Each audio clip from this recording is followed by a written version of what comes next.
wash. I'm annoyed. I'm just here to give my opinion and carry in. Oh, it's Chris Avalon Unfiltered, bitch.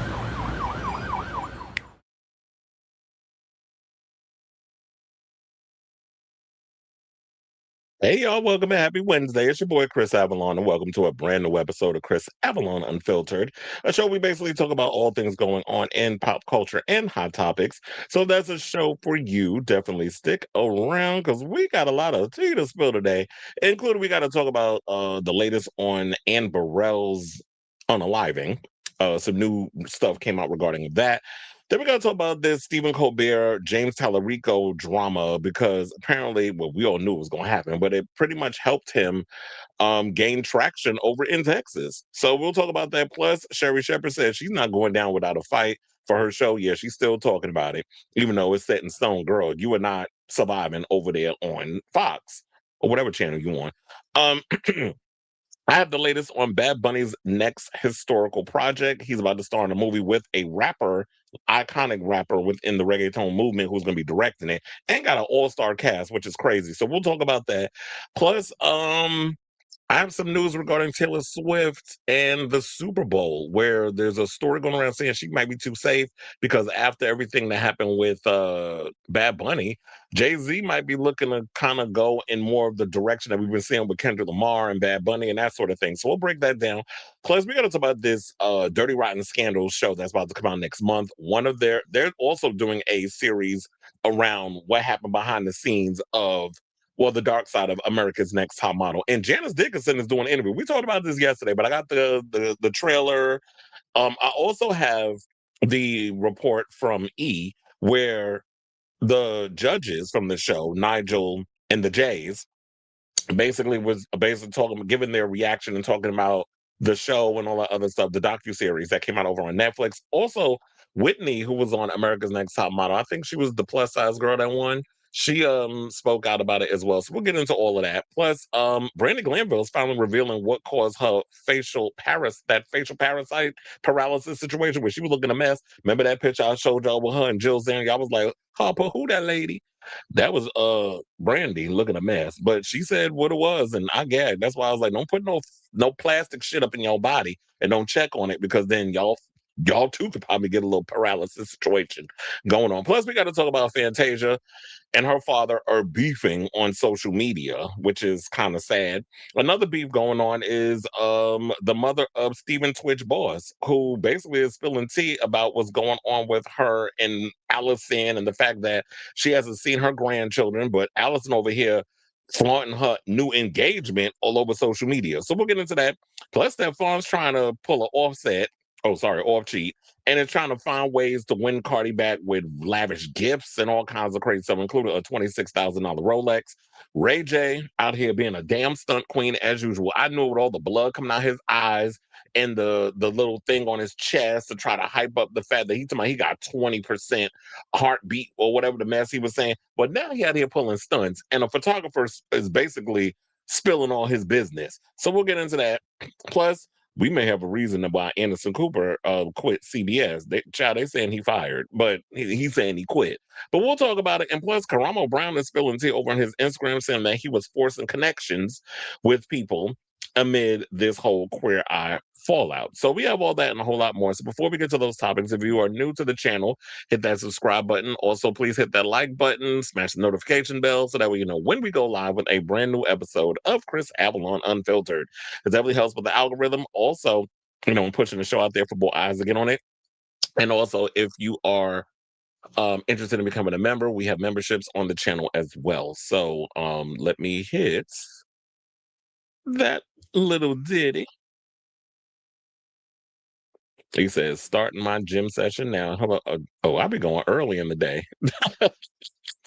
But didn't I see somebody else that it was in the gym? Oh, I thought that was somebody else, but no, that was you. You said I would love to hear your thoughts on the new independent forensic review of Kurt Cobain.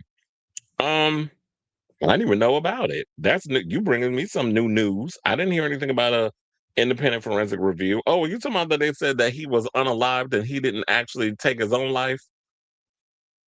Is that what you're talking about? I did hear something about that, but I didn't look into it. I have to look into it more to give my opinion on it. Now Chris doing a double take. I'm back again. In the words of Alyssa Edwards. Yeah, I got to look into that story.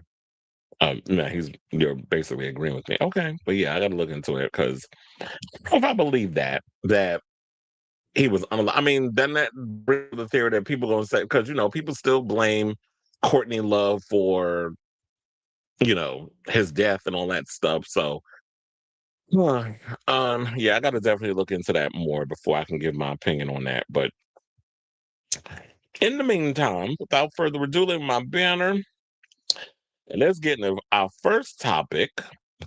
So yeah, there was a story that came out this morning that is revealing that Chef Ann Burrell, who was very popular on the Food Network, basically saying that they found an F word. You can't say certain words on social media. A certain note in her bedroom prior to her unaliving herself. Now, the New York Police Department, or as we call it, NYPD, confirmed to people that the note was left in the primary bedroom of Burrell's Brooklyn, New York home and was found by an investigator following the death on June 17, 2025. The investigator also discovered several more S-word journal entries on a bed in the same room, per the police report. The Food Network chef was found unconscious around 7:50 a.m. at her home, an NYPD spokesperson told Page Six at the time. Emergency services promptly arrived at the scene and pronounced her dead. Now, 2 days after Burrell's death, sources confirmed to the Post that her husband, Stuart Claxton, discovered her body on the shower floor. Now, sources added she was found unconscious next to dozens of pills, but that it was premature to speculate on whether the pills played any role in her death. Now, sources added she was found unconscious next to, what is that? Now, on June 20th, 2025, the NYPD told Page Six that the Worst Cooks in America star's death was being investigated as a possible drug overdose. A month later, her official cause of death was revealed as acute intoxication due to the combined effects of diphenhydramine, ethanol, cetirizine, and amphetamine. Damn, you had a lot of stuff in your system, according to New York City Medical Examiner's Office. Diphenhydramine and cetirizine, sorry, see, this is like a tongue twister. Diphenhydramine and cetirizine are antihistamines. Say that 10 times fast. While ethanol is a compound found in alcohol, amphetamine is commonly used to treat ADHD. Now, in her final photo posted via Instagram 5 days before her death, Burrell appeared happy and healthy. Well, that always goes to show, like, this is why I always say check in on your strong friends because you never know what they're going through. Because I was wondering, I'm like, was the husband not aware? Like, was there no signs to show, like, she might have been Arnold? So I kind of wonder with that because I was just like, I think a lot of times, yeah, I don't think people ever really know what someone is going through in those type of situations. So I just like, yeah, if you ever notice anything strange about somebody or why they are so, because I'm like, nobody's ever this damn happy all the damn time. So, um, if that's the case, yeah, definitely checking on your strong friends, checking on your not so strong friends, because you never know what they're going through. Just checking to see how they're doing and all this good stuff. It's unfortunate that Anne was feeling dealing with a lot of demons, and it seemed like she was dealing with them alone and couldn't really confide in anybody to talk to. I mean, I don't even know if her husband was aware of like whatever mental issues that she was dealing with or any kind of bouts of depression or whatever the case was that she was. And I guess maybe he assumed because of all those, medications that she was taking that everything was under control. But when it comes to these prescription medications, there's always like these crazy psychosis side effects that people always complain about that they endure with these things. So it's unfortunate that she felt the need that she couldn't stick it around and her demons pretty much won in this battle that she was having, whatever that she was going on the inside. So rest in peace, Anne Burrell. And hopefully this is the end of what they've discovered in all of this situation. So we can finally like let her rest and all that good stuff. So I say all this to say, what do you guys think of this story? Hearing the news that they labeled it a suicide, but with the letter and then finding stuff about her wanting to take her life, I guess, in her journal entry. So they were probably reading that to see if there was any kind of clues and found out, like, okay, so they know her deepest and darkest of secrets. So they know what it was. And then, of course, with the autopsy, they came to the conclusion that they came to. So, whatever your thoughts are, let me know in the comments down below.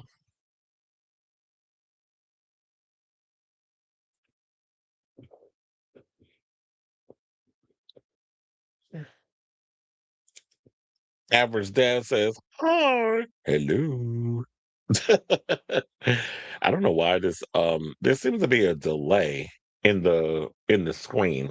I hope it hasn't, like, the camera and stuff hasn't been freezing again. Cause it's like I'm looking at it is looking like I'm not in sync with the camera.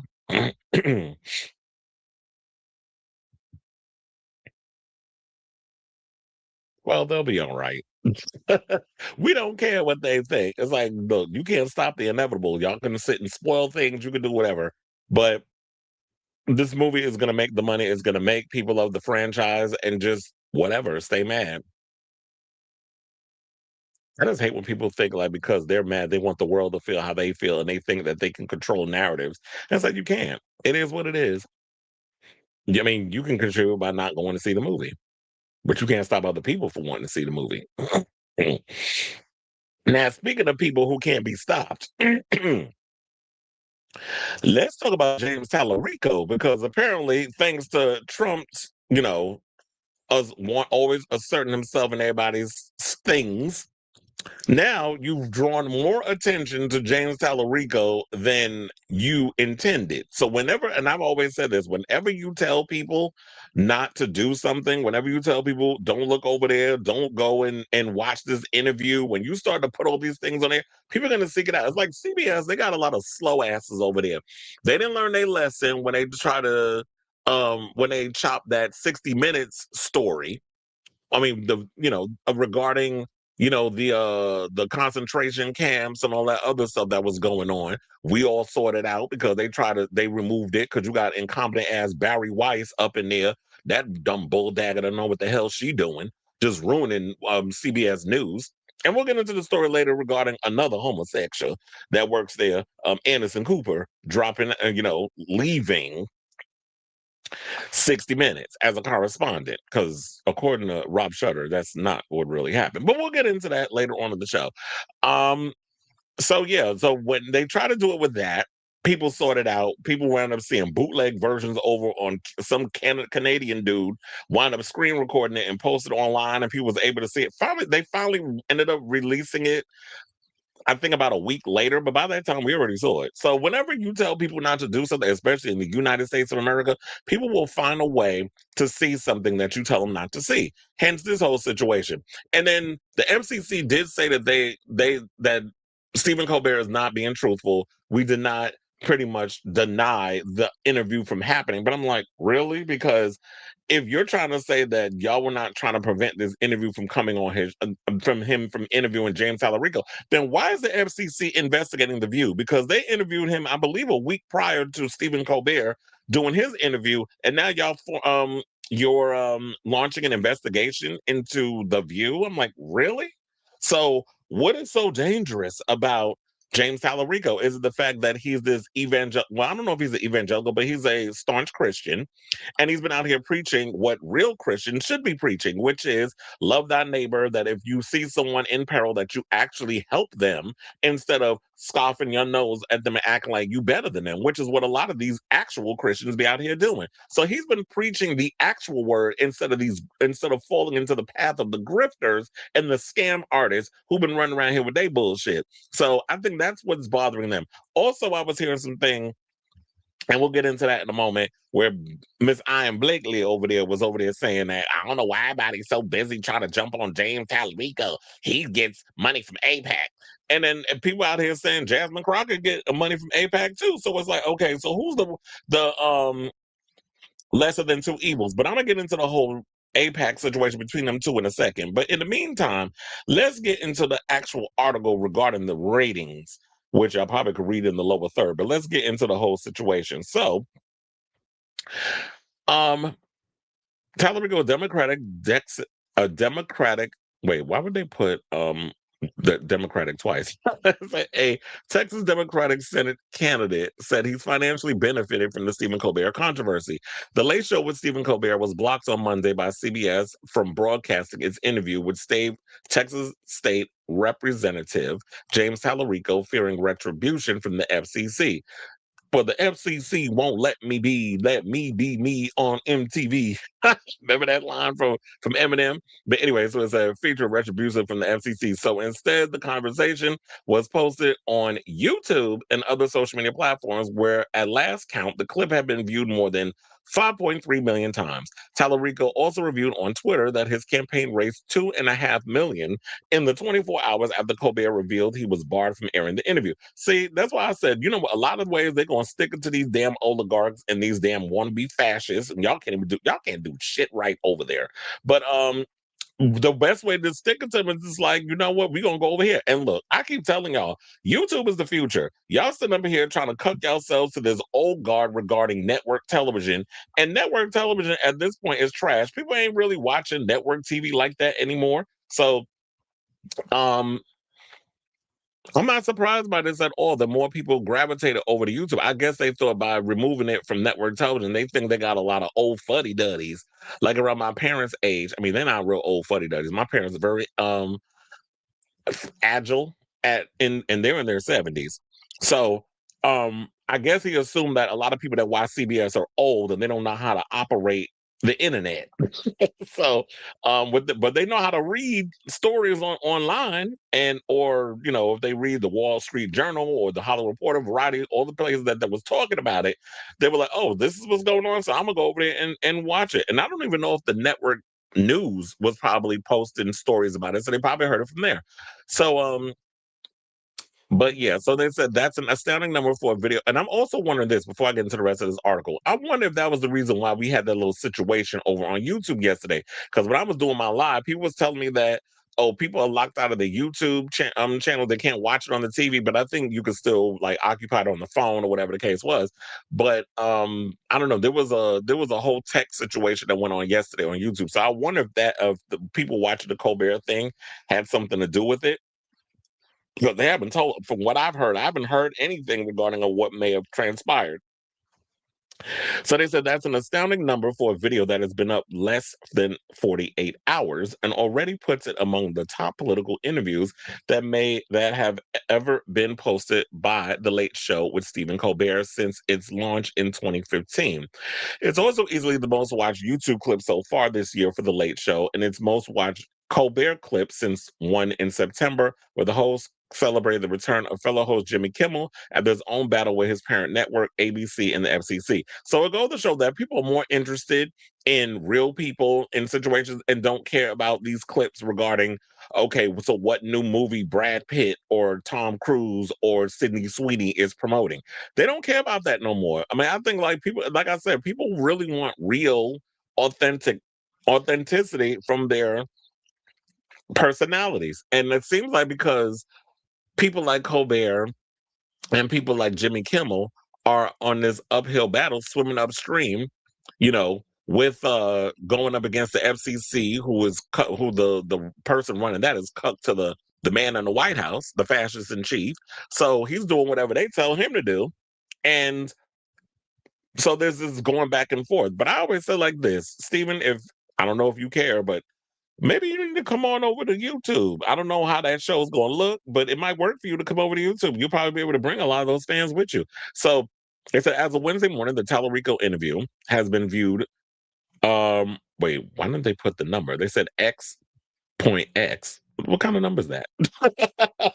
On YouTube, 4 million views on TikTok, and 400,000 likes on Instagram. So hold on, let me click on the thing and see how many times it was seen on you. Because I'm like, how y'all write? We don't care where you live. I'm sitting there getting a goddamn commercial. Okay, so it says 6,602,821 views. Maybe they put the X.X because maybe they put that there because they knew the numbers were going to be growing. But you know, any other journalist, we put like since you know, we since this article's been written, this is how many numbers it's gone up. So they probably wanted you to click on the thing and see how many. So 6.5 a little over 6.5 million views over on the channel, 4 million views on TikTok, and 400,000 likes on Instagram. Well, the Ellisons are doing a phenomenal job trying to keep all the political stuff at bay over on TikTok, it seems. What remarkable is that any other Colbert Late Show political interviews that have higher numbers were posted prior to 2019.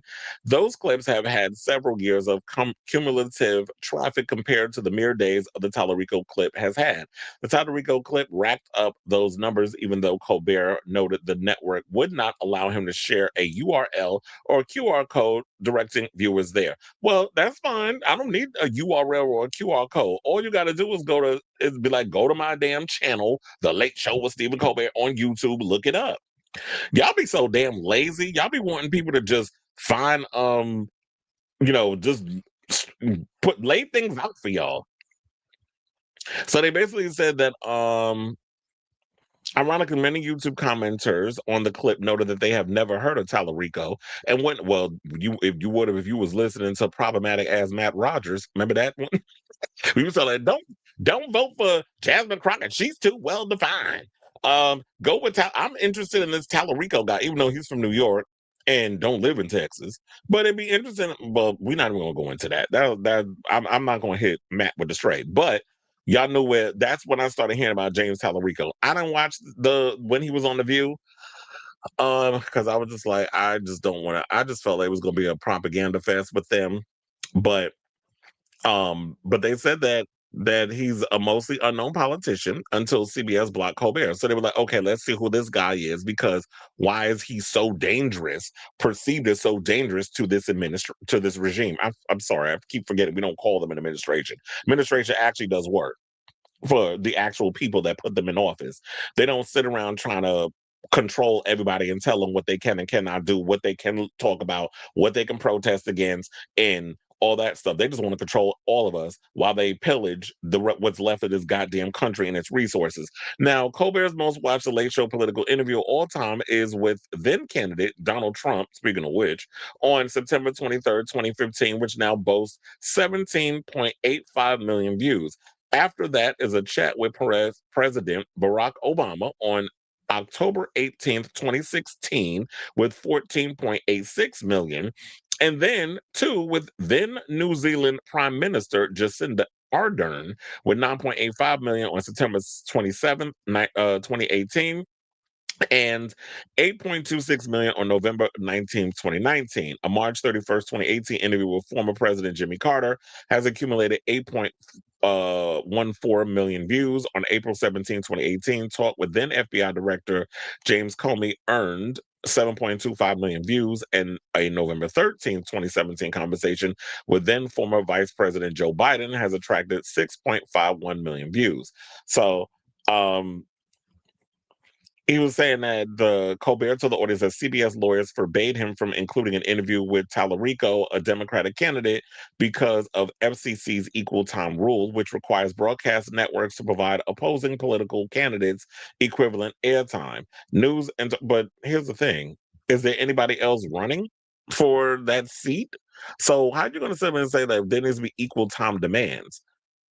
So then they said, but FCC Chair Brendan Carr, that moron, has suggested the exemption should no longer apply to programs he's characterized as being motivated by partisan purposes, but he has only threatened to aggressively go after shows that skewer to the left, such as The View and Late Night Talk, for equal time violations. That's why I said, like, if there was somebody on the other side that was coming to do the whole interview situation, yes. If there was a Republican candidate, because I don't know, only ones I know is Talarico and Jasmine Crockett are trying to get that seat over in uh Texas, which for the first time in a long time it will flip blue, allegedly. I don't know. I don't live out there. I don't know. Stranger things have happened.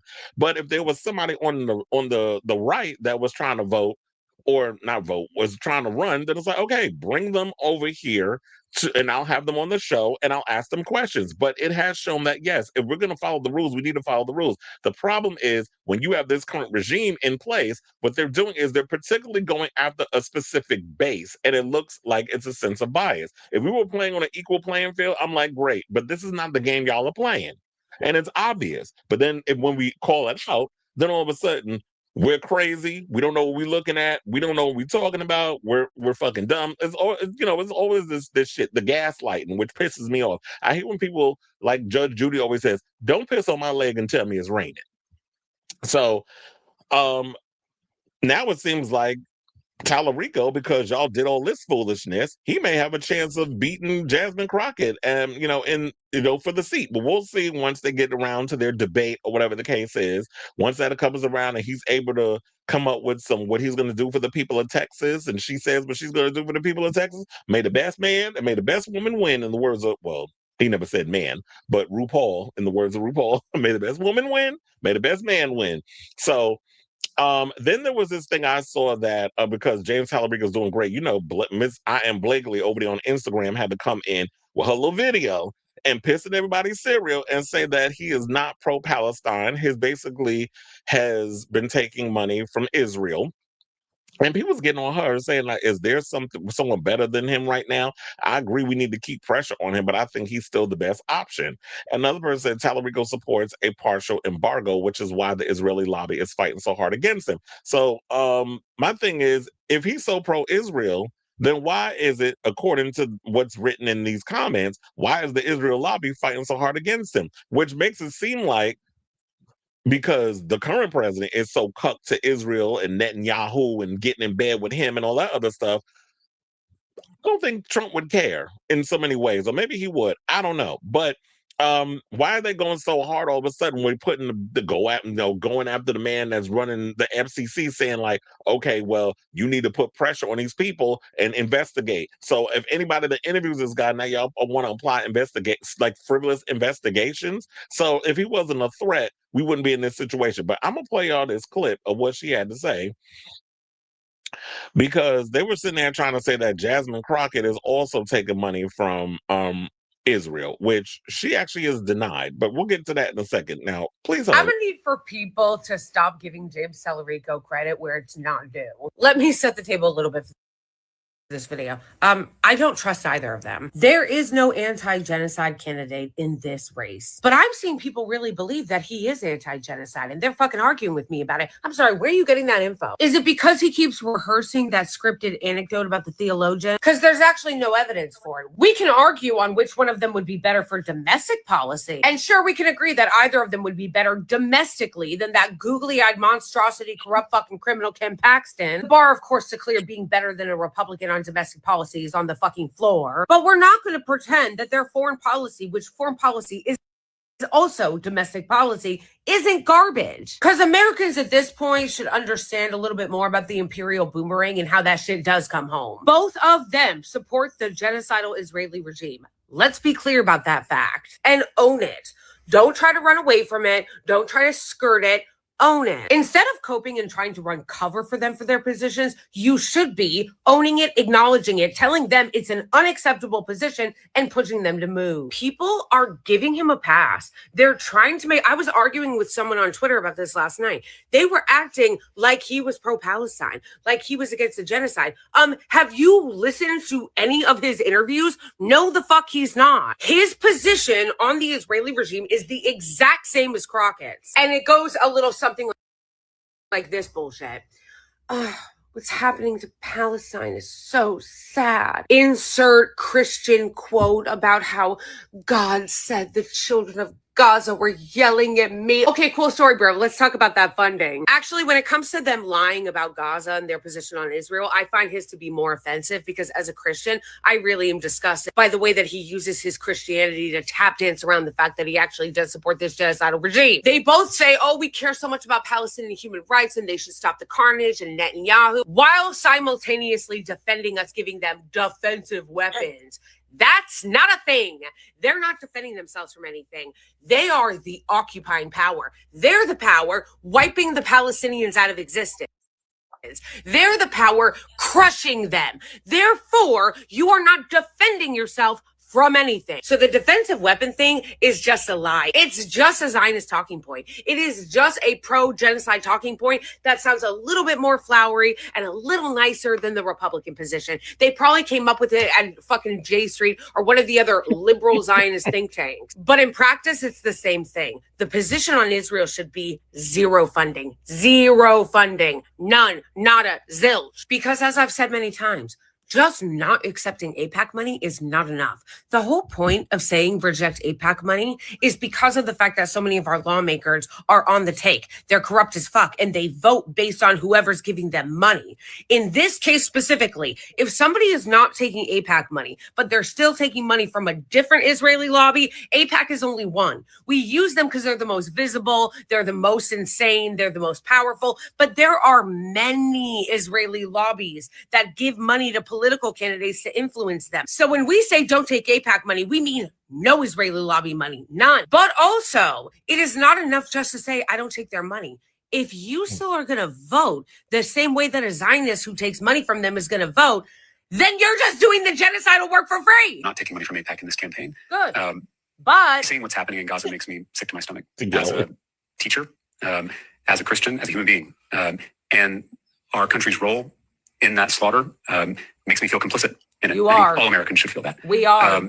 There was a theologian who said, I screamed at God for the starving children until I realized the starving children was God screaming. Yeah, we know. Hey, James, my brother in Christ. This you? Yeah, this is his website. Look at this horseshit. I've highlighted all of the relevant portions of this horseshit statement so that you are able to see what they really mean and the code words that they're using. Take urgent action for peace in the Middle East. First of all, let's be so fucking for real. Right now, Israel is the reason why there's no peace in the Middle East. Full stop. It's not Iran. It's not fucking Lebanon. It's not Syria. It's not Iraq. They are the ones who are terrorizing all of their fucking neighbors, bro. We, the United States, had a fucking deal with Iran. The JCPOA. Remember that Donald Trump came into office and ripped up at the behest of the Israeli lobby, the Adelsons and Netanyahu. One of the many points of the Iran deal was not just to stop them from enriching uranium. It was also to normalize relations with the adversaries, as he says. Israel is the one that keeps bombing everyone around them. So even that framing is fucking horseshit, okay? That's number one. Stopping offensive weapons. All weapons being used by Israel are offensive to the Netanyahu government. Again, they all do this. Bernie Sanders does it too. And the reason why they do this is because they want to make it seem like a Netanyahu problem instead of an Israel problem.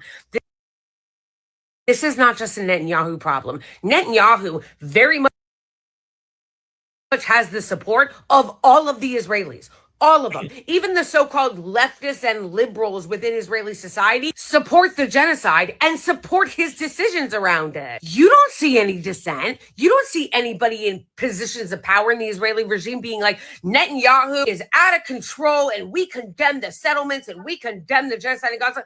No, they all support what he's doing. So to say the Netanyahu government is an obfuscation to make it seem like, oh, it's all him. So once he's gone, it's kind of like what liberals do in America and what like the media and the establishment does in this country where they go, oh, once Trump is gone, everything's going to go back to normal and everything's going to be fine. No, Trump is a manifestation of American culture. And the same thing goes for Netanyahu. Defensive systems like Iron Dome, get the fuck out.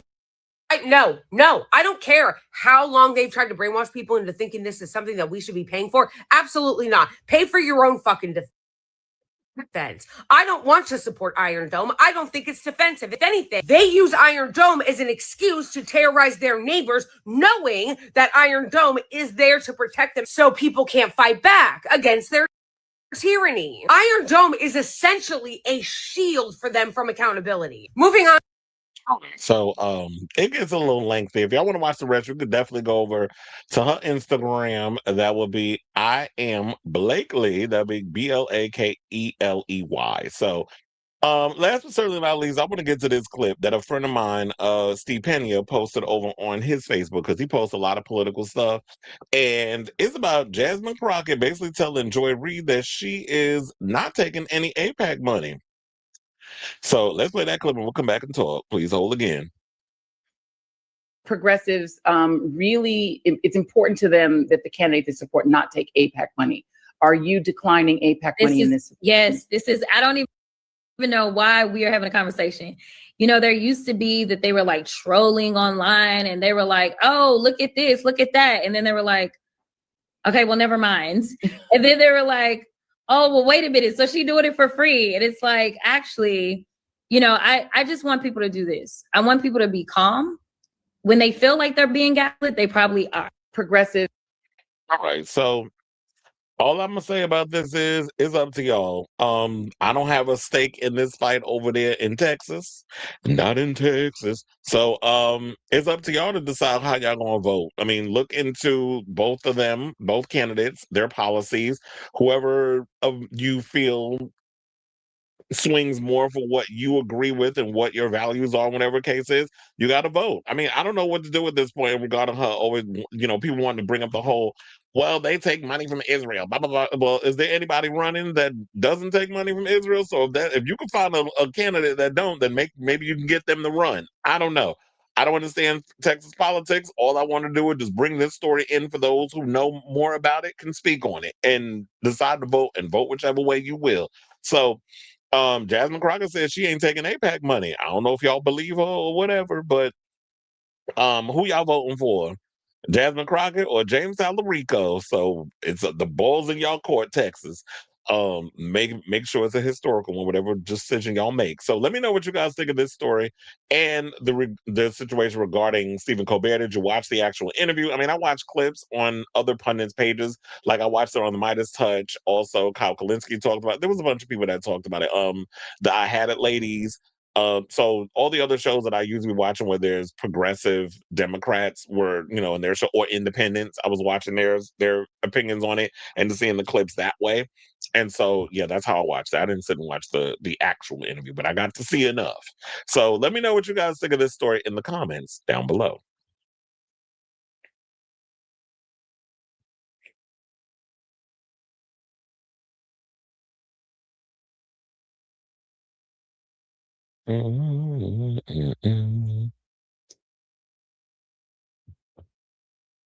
Hey, hold on a second. Where am I at?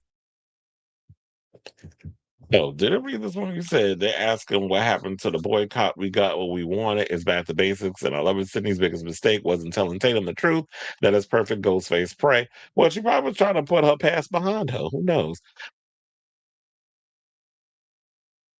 Yep, they did. Well, that's a story later on in the show. Jasmine was extremely happy and liked the administration silencing James. Ma'am, being anti-Israel is in. You're taking APAC money. She says she not. Allegedly. I don't really care what Anderson does. I stopped paying attention to him years ago. Okay.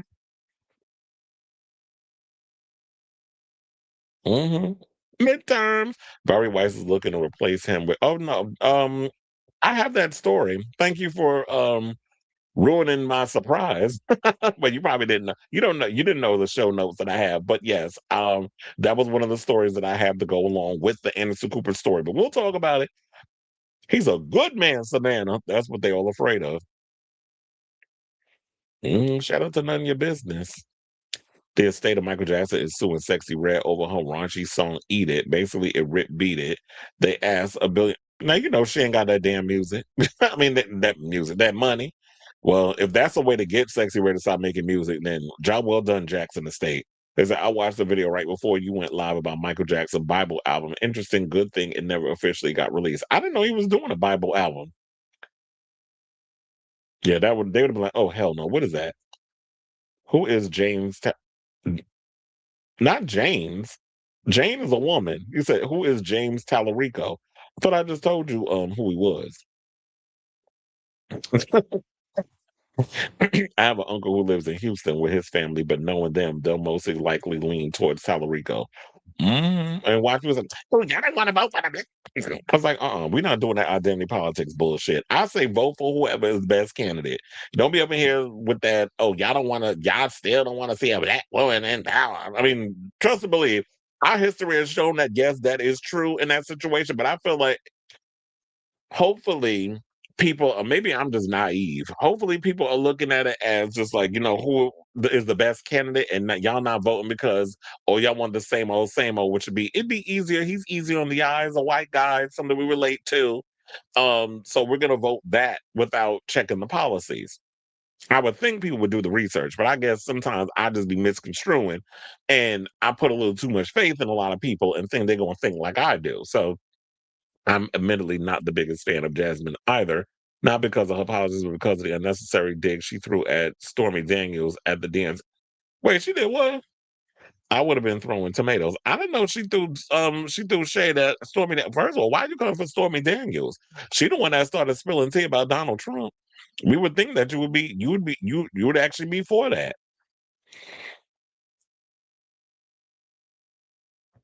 Anyway, so now let's move on from late night to some nightlife. I mean, not late night, daytime. That's what I mean. And let's talk about Sherri Shepherd. So Sherri Shepherd recently did an interview. Um, where'd she go? Oh, she went on the Today. Well, they call it Today. I will always call it the Today Show. So on Tuesday, February 17th, she went on Today with Chanel Jones and Jenna Bush Hager, and she basically opened up about the show's cancellation and basically said what she said on her show when she came back from the whole COVID situation. She was like, "I'm not backing down. I'm not going out without a fight." I mean, sis, it's inevitable, but let's entertain it. Quiet as it's kept. Sherry never been the sharpest pencil in the stack, but let's entertain it.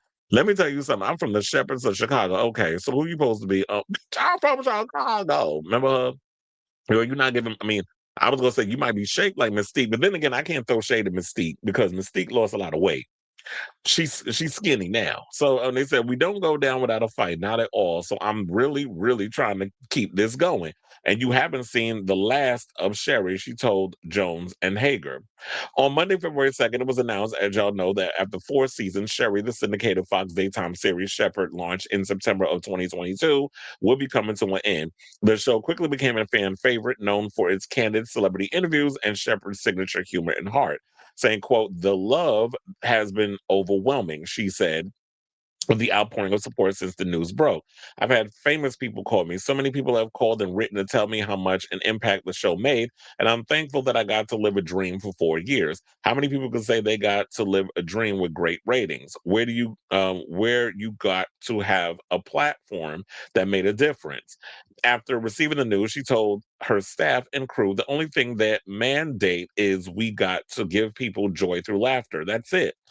And I would always pray, Lord, show them the side of you that loves to laugh." And I got to do that for 4 years. Now, the fourth and final season is set to air during the fall 2026 season. And what's next for the veteran entertainer remains to be seen. Oh, so that's what it is. I thought that this was going to be the final season, but she only been on for 3 years. They saying that again in the fall she's gonna be going in because there's like September 2022. I guess September 2022 to September 2022 is 1 year. Then 22 to 23 is 2 years. 23, 24 is 3 years. 24, 25 is four. Wait, something's off because I'm like, and like going into this year, this should be your final season. So how y'all still gonna be airing episodes into 2025, going into 26, into what would be 27? Like something off with the math. But y'all over there, cause how? Sway. So they said that after receiving the news, she told her staff and crew, "The only thing that mandate is we got to give people joy through laughter." For now, she's focused on gratitude, reflecting on a journey that stretches back to the 90s when she balanced work as a legal secretary with moonlighting as a stand-up comedian. She said, "I just wanted to thank people for sticking in there with me these 4 seasons." Saying, "Of course I'm disappointed because I thought I finally hit my stride and I was going good." Well, here's the thing. It do take people like, I don't know why people, like, especially in network television, y'all be thinking that it takes people, I'm gonna give you 6 weeks to figure it out and get in your stride. I'm like, no, sometimes it takes a minute for a show to hit its stride. I always say, like, in a regular job, I always feel like it takes people 2 years to really get in the pocket of a job. I feel it might be the same thing for like a talk show. Yeah, I'm used to getting in and doing the motions and seeing how everything works, but it takes a while for somebody to get in the groove of doing a show. So I feel like y'all should have gave enough time, but I guess 4 years is a good enough time. And she said she finally hit her stride. They were probably interested in doing different things and all the other stuff. But sis, no shade. And I think she said, y'all not going, this is, y'all not going to see the last of me, or this isn't, all that you're going to see of me. Like, I'll be around, I'll be doing other things. I don't know why I can't find the actual phrase of how that goes. But, but I do feel like, you know what? She definitely can go to do other things.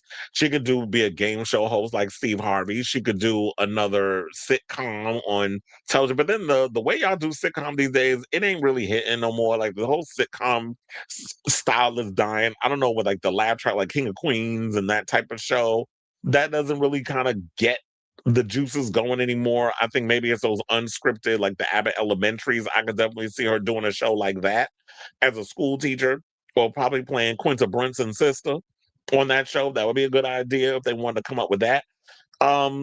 Or she could, I don't look, it's already oversaturated over here, but maybe she could jump over here on the YouTube space and come up with a show to give that joy and laughter and interview people or whatever the case is. But would anybody care? Because I came across this story, and then we can close this out. And I saved it because it was a screenshot, and it was from, I don't remember, what was it? It was from Jeffiselle. I think Jeffisesele. Jeffy Cecily. Well, we'll go with that. So they went and posted this carousel over on Instagram, and they said, if TV talk shows are dead, why are 3-hour YouTube podcasts, hi, how you doing, pulling millions of views with zero network backing? They said no, attention span didn't shrink, tolerance for low stimulation, low agency media did. So they go on to say, in the 2000s, the talk show host curated culture. In 2026, the algorithm curates culture. Consumers today would rather watch a raw YouTube breakup story than watch a media-trained press appearance. People no longer ask who has the bigger platform. They ask who feels the most aligned with my worldview and who has the audacity enough to have a perspective that gives voice to my own individual reasoning. Because where current daytime TV shows feel like formatted programming, formatting does not create attachment, perspective does. Humans allocate attention where there is emotional volatility and perceived authenticity, whereas traditional talk shows today are scripted, brand managed, and one directional. But you see, as a brand today, you cannot rely on polished authority or institutional credibility, but on voice, psychological resonance, and consistent perspective that builds community. And a host like Wendy Williams, how you doing, wasn't only successful because she had access. She was successful because she was a personality with a perspective. And that's not just branding, that's community. And watch people come up in here missing the whole point of this. But Sherri and Wendy were two different people. Stop comparing her to Wendy. And it's like, no, that's not what this story is saying. But of course, people are a little slow, so let me break it down. What they're saying is the fact that people would rather a Wendy Williams over a Sherri Shepherd because Wendy Williams came in as herself, giving a perspective that people could relate to. They're not coming in with, we're going through the motions of the typical beat by beat that they want you to do as a daytime talk show host. I come in, I go and read whatever's off on the teleprompter, I give some half-ass thing on it, not really giving me what I need from the whole situation. And then people don't feel like it's authentic or it's relatable. That's basically what this is saying. So, and that's why Wendy was successful. It was because she had a personality and she gave a perspective on a lot of the stuff that was going on in celebrity news and pop culture, which a lot of people like to throw shade at, but I'm sure a lot of y'all sat there every morning, like being one of her co-hosts, my co-host, my studio audience, sat there with their Corby kikiing and laughing up a damn storm while sitting there thumbing up their nose, acting like, oh, that lady be up in there telling me business. Like the fuck y'all don't gossip. Fuck out of here with that. I can't stand when people trying to act fake. Y'all do the same shit she was getting paid millions of dollars to do. Y'all do it for free. And they said the lesson here is simple. Now, consumers don't want information. They want interpretation, your perspective. And the moment your brand starts to feel safe instead of alive, the brain quietly deteriorizes it, not because it's bad, but because it is predictable. So no, talk shows aren't dying because culture moved on. They're dying because they were built for scarcity of access, scarcity of celebrities. But we don't live in scarcity anymore. excuse me, we live in abundance. And in abundance, the scarcest resource is not celebrity. It's perspective without dilution or dilution, if you want to put it that way. So yeah. I read that and I was like, you know what? That was spot on in regards to the whole thing. It's funny how all that kind of accumulated together because I got that in my like sent to me in a group chat before I even came across this Sherri Shepherd article. But it's like, okay, I'm glad that you're not going down without a fight. But ma'am, it's inevitable. They're not renewing. You are at the mercy of a network. It's up to the network to decide if they're going to keep broadcasting your show. And so, what are you fighting for? Just like go in, do your job to the best of your ability until your contract is done, and move on. Like you would any project that gets canceled. You know what it's like to be on a show that's been canceled. You've been around in this business long enough to know what that is. So I say all this to say, what do you guys think of this story regarding Sherri Shepherd saying she ain't going down without a fight for her show? And it's like, who are you fighting though? Unless you got you got some kind of way in to keep your show on the air past the cancellation, which you don't. You have no power here, as they say in The Wizard of Oz. Let me know what your thoughts are in the comments down below.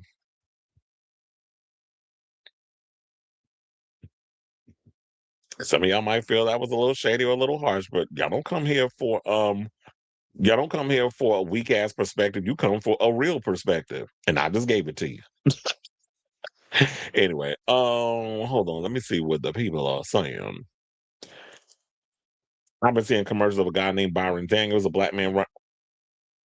Hell no. Do not vote for that coon. I can't stand Byron Daniels. He be bringing his old fat neck having ass over there on I be seeing him sometimes on Fox News and all that stuff in the child. No. Ain't nobody voting for Byron Daniels. He a whole clown. Voting for Byron Daniels would be like voting for Spencer Pratt in California. Don't do it. Said she did say that. She'll find another gig. She could do that. No not no talent. I've been seeing commercial. Wait, I thought it was Byron Daniels, not Byron Donalds. It's I moved the other message because I got his like, no, you didn't move it. Um, I just saw it, so it was there. And once it's there, it's permanent. Anyway, all right, let's get into some Bad Bunny news because Bad Bunny done moved on up. He's currently touring. And let's get into this story. So Bad Bunny, as y'all know, is currently overseas on his tour. I heard that he's going to be performing in Tokyo next month, and I think they're going to be broadcasting it. It's supposed to be for Spotify, so that's going to be major. And I think he's on the European leg of his tour that was the residency over in Puerto Rico. And speaking of Puerto Rico, he's doing a movie called Puerto Rico, and it's spelled the way it used to be spelled back in the day before it was spelled Puerto Rico. So Puertorico. It was originally spelled Portorico. We'll get into the history situation in a minute. But the good thing when I was reading this, I was like, this is awesome. Because first of all, Residente, who was from a group called Calle 13 that I used to listen to back in the day. Yeah, I told you, I don't just be bullshitting y'all when I tell you I'm a reggaeton fan. Residente was somebody that I actually liked a lot of his music. I did listen to a lot of his solo music, but I liked a lot of his earlier stuff. So he's about to make his directorial debut, and he got Bad Bunny up in the film alongside some other big time heavy hitters like Viggo Mortensen and Ed Norton. So Bad Bunny is starring in the historical drama Puerto Rico, marking his first leading film role after memorable appearances in Bullet Train with Brad Pitt and director Aaron Aronofsky's Court Stealing, which I still have not seen that movie. The Court Stealing with Austin Butler, but I know it's all over it's on the streaming service. I think it's on Netflix, actually. Now, multi-hyphenate and 34-time Grammy and oh, he was nominated 34 times. I didn't know that. But they said multi-hyphenate and 34-time Grammy and Latin Grammy award-winning rapper Rene Residente Perez Joglar has set his feature directorial debut with a love letter to his native island of Puerto Rico. I was trying to say it like Nature Lopez. Y'all know how she be saying it. The film titled Puerto Rico is an epic Caribbean Western and historical drama led by Benito Bad Bunny Martinez Ocasio, Bullet Train Court Stealing, in his first leading film role. The main cast also includes Viggo Mortensen, who y'all know from Lord of the Rings, all the movies, and Eastern Promises. I love Eastern Promises. He was good in that movie, but he's been in a ton of films. Edward Norton, American History X and Birdman, and Javier Bardem, No Country for Old Men. Multi-Oscar winning director and producer Alejandro Inarritu executive produces. Now, as Deadline announced in 2023, when Puerto Rico was in development, Residente and Oscar-winning screenwriter Alexander Denelaris, who wrote Birdman, co-wrote the screenplay, which at the time was described as a historical drama based on the life of Puerto Rican revolutionary Jose Maldonado Roman, also known as Aguia Blanca, which stands for White Eagle. Set on the island in the West 19th century. Now, Maldonado Roman fought against colonialism by leading a gang of ex-convicts to vindicate Puerto Rico as it sought its identity as a country. Now, that sounds like a really good idea, because I would definitely want to see something like that. So, whether the film will follow the original storyline above is yet unknown. Keep fingers crossed that it actually does, because I think that would be a really good thing to set amongst like taking something with a Western and incorporating with history of the country and having people be interested in looking into that. I think that would be a great way to get people interested in wanting to see this movie, and also looking up their history, similar to what Bad Bunny did with that Super Bowl halftime performance that a lot of these palm people was all pissed off about and let it be known on social media. Now, a release for the movie touts that the project blends historical scope with visceral lyrical approach and a gripping narrative inspired by true events, saying, quote, "I have dreamed of making a film about my country since I was a child. Puerto Rico's true history has always been surrounded by controversy," Residente said. "The film is a reaffirmation of who we are, told with the intensity and honesty that our history deserves. The project reveal arrives following Bad Bunny's smash hit Super Bowl halftime show performance earlier this month." Yeah, I was like, the timing couldn't be no better than this at this moment. Because, like I said, with his tribute to Puerto Rico, it definitely makes sense that he would be a part of this. And maybe with people watching this film, it'll make them interested in wanting to look into their history. And I'm sure when this movie comes out, there'll be a lot of think pieces on Instagram or TikTok or any other social media platform that people will get their hands on. And hopefully there'll be enough Hispanics, particularly Puerto Ricans, who will see this film and they'll do their think pieces and get people interested in wanting to see this film. Especially, I'm sure, with Bad Bunny going around heavily promoting it, especially with him being the lead. So they said that although Residente and Bad Bunny are generations apart, they're kindred spirits in the love of country, community, and their passion to protect both through activism. Although details are scant at this time, there are plenty of clues with the official announcement. So here's a little quick history lesson. Now, Puerto Rico, translation, rich port, was named by the Spaniards who colonized the Caribbean island, originally known as Boriquén by the indigenous Taino people who preceded the Spanish in 1493. Now, Spain ceded sovereignty. You know, I struggle sometimes. I was like, wait, and the funny thing is, I rehearsed trying to say it because I don't know why I want to say sovereignty, but it's sovereignty. In 1898, after losing the Spanish-American War with the Caribbean island, becoming a U.S. territory on December 10th, 1898. Its citizens were granted U.S. citizenship.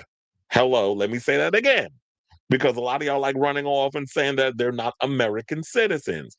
Its citizens were granted U.S. citizenship in 1917 via the Jones Act, albeit without the will of the people.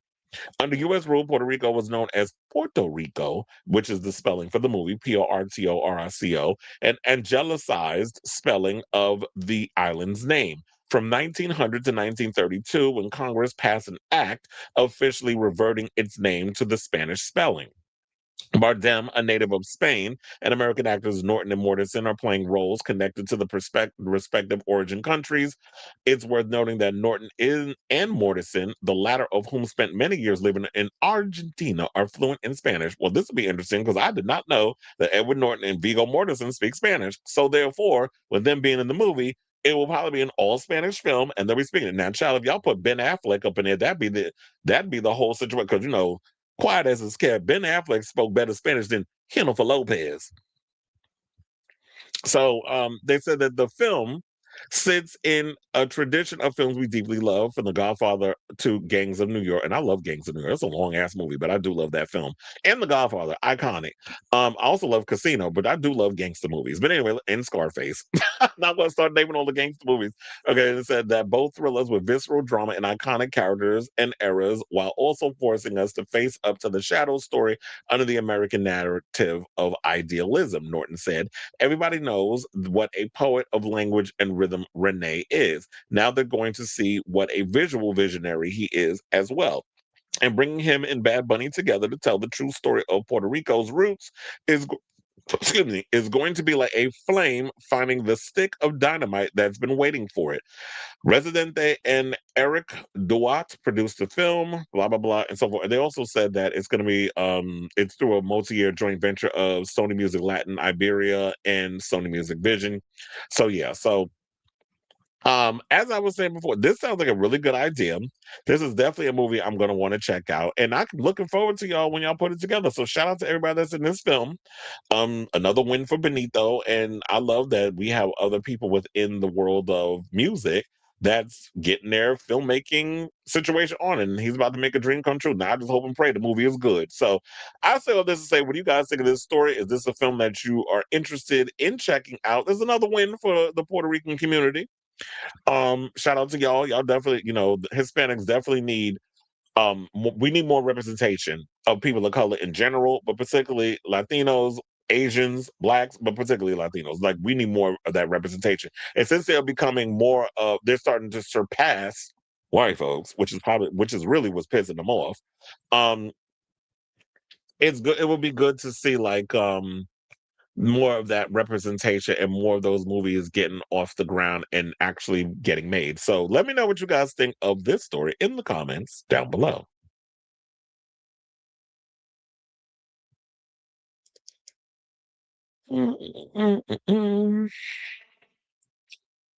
Malcolm says, love me some Bad Bunny, as do I. He was also in Oh yeah, I forgot about that movie. Yeah, they kissed. Where he was like the homosexual wrestler. DTMF is currently the #1 song in the country as his first as a solo art. Oh yeah, I did hear about that. So congratulations to him. Said not much of an actor, good director though, but makes it throw shade at Ben Affleck's acting. I remember them as my heart for Barcelona.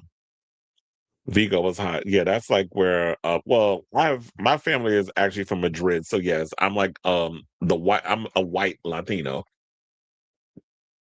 A lot of my family is from Madrid, Spain.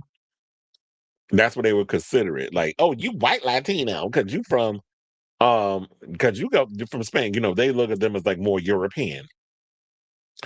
Whatever. There are some people of color out there, but from what I've heard, that some people, some friends of mine that live out there say it's not really a lot of like dark skinned Spaniards that live in Spain.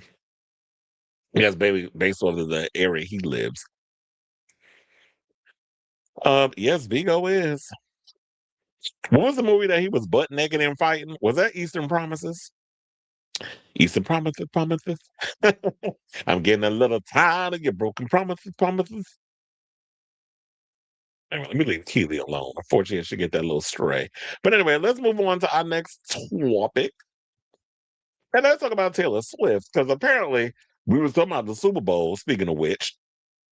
And um, every year it seems like once we move on from the Super Bowl, Taylor Swift's name comes back in rotation. We already heard the Backstreet Boys, Basic Behinds, want to jump up and do the Super Bowl next year, and we'll see. I mean, like, why are you telling people at the residency or putting it out there? Put it out there anywhere, be my guest.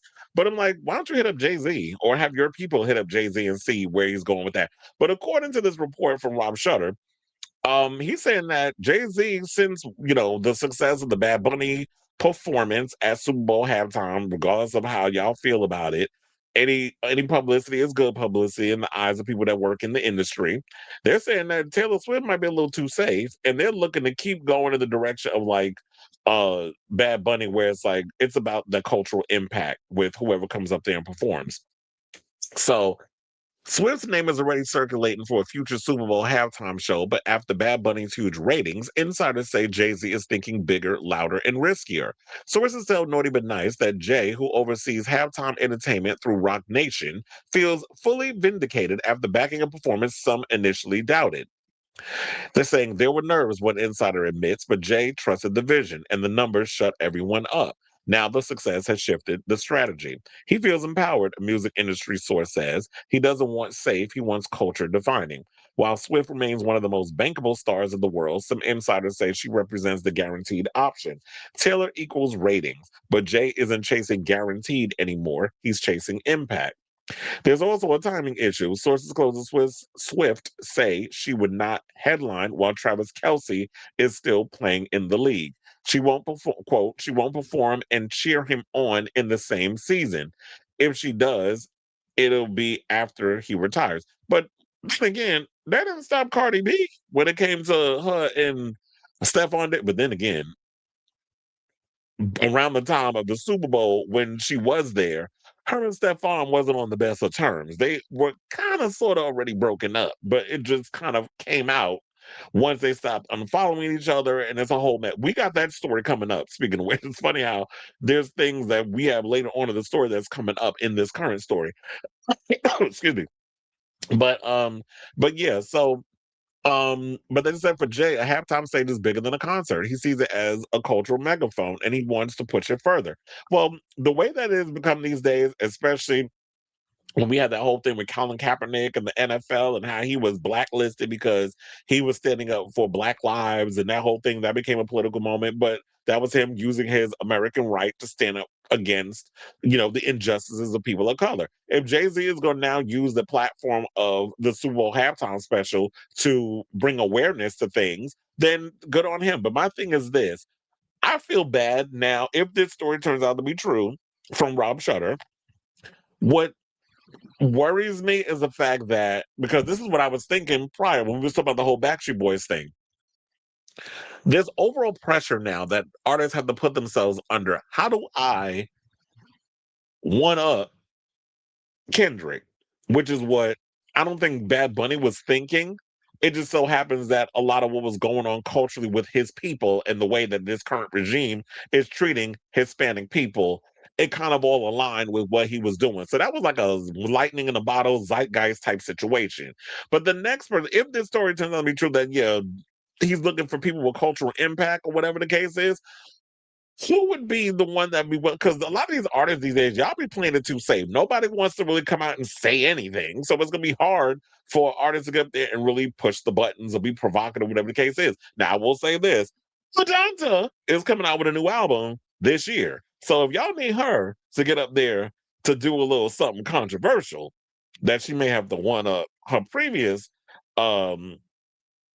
performance or whatever that she did a couple of years ago at the Super Bowl. What was that, like 11 years ago when she did that? Damn, time flies, I think. I think it was 11 years. If it's not, let me know in the chat. But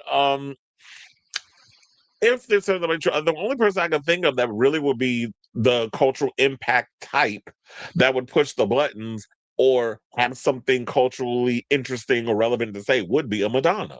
So I can't see a Sabrina or a Dula Peep or any of these other new current girls really wanting to push the envelope or have anything remotely interesting to say. A lot of y'all be wanting to play it safe out here. So who would he possibly pick? I can't think of nobody at the top. I mean, I know J. Cole came out with a new album. He just announced his tour. He's doing The Garden. Yeah, so I'm going to be working his show probably. He's also doing 3 places in New York. One in Queens. He's doing UBS, which is also a part of my union, and he's doing the Barclays Center, and he's doing the Garden.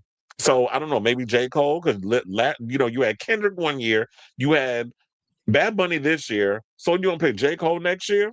I don't know. So it'll be interesting to see if this all turns out to be true. But I do agree that Taylor is a bit safe. And I did say that maybe to cleanse the palette of not being drama, whatever, just do a straightforward performance extravaganza. But if that's not what he into and he wants to continue to push the envelope, good luck trying to find people because it's slim pickings out here with this current generation. Now, if we was talking about my generation coming up of artists of the days of Pink and Usher and all those, which Usher's already done it.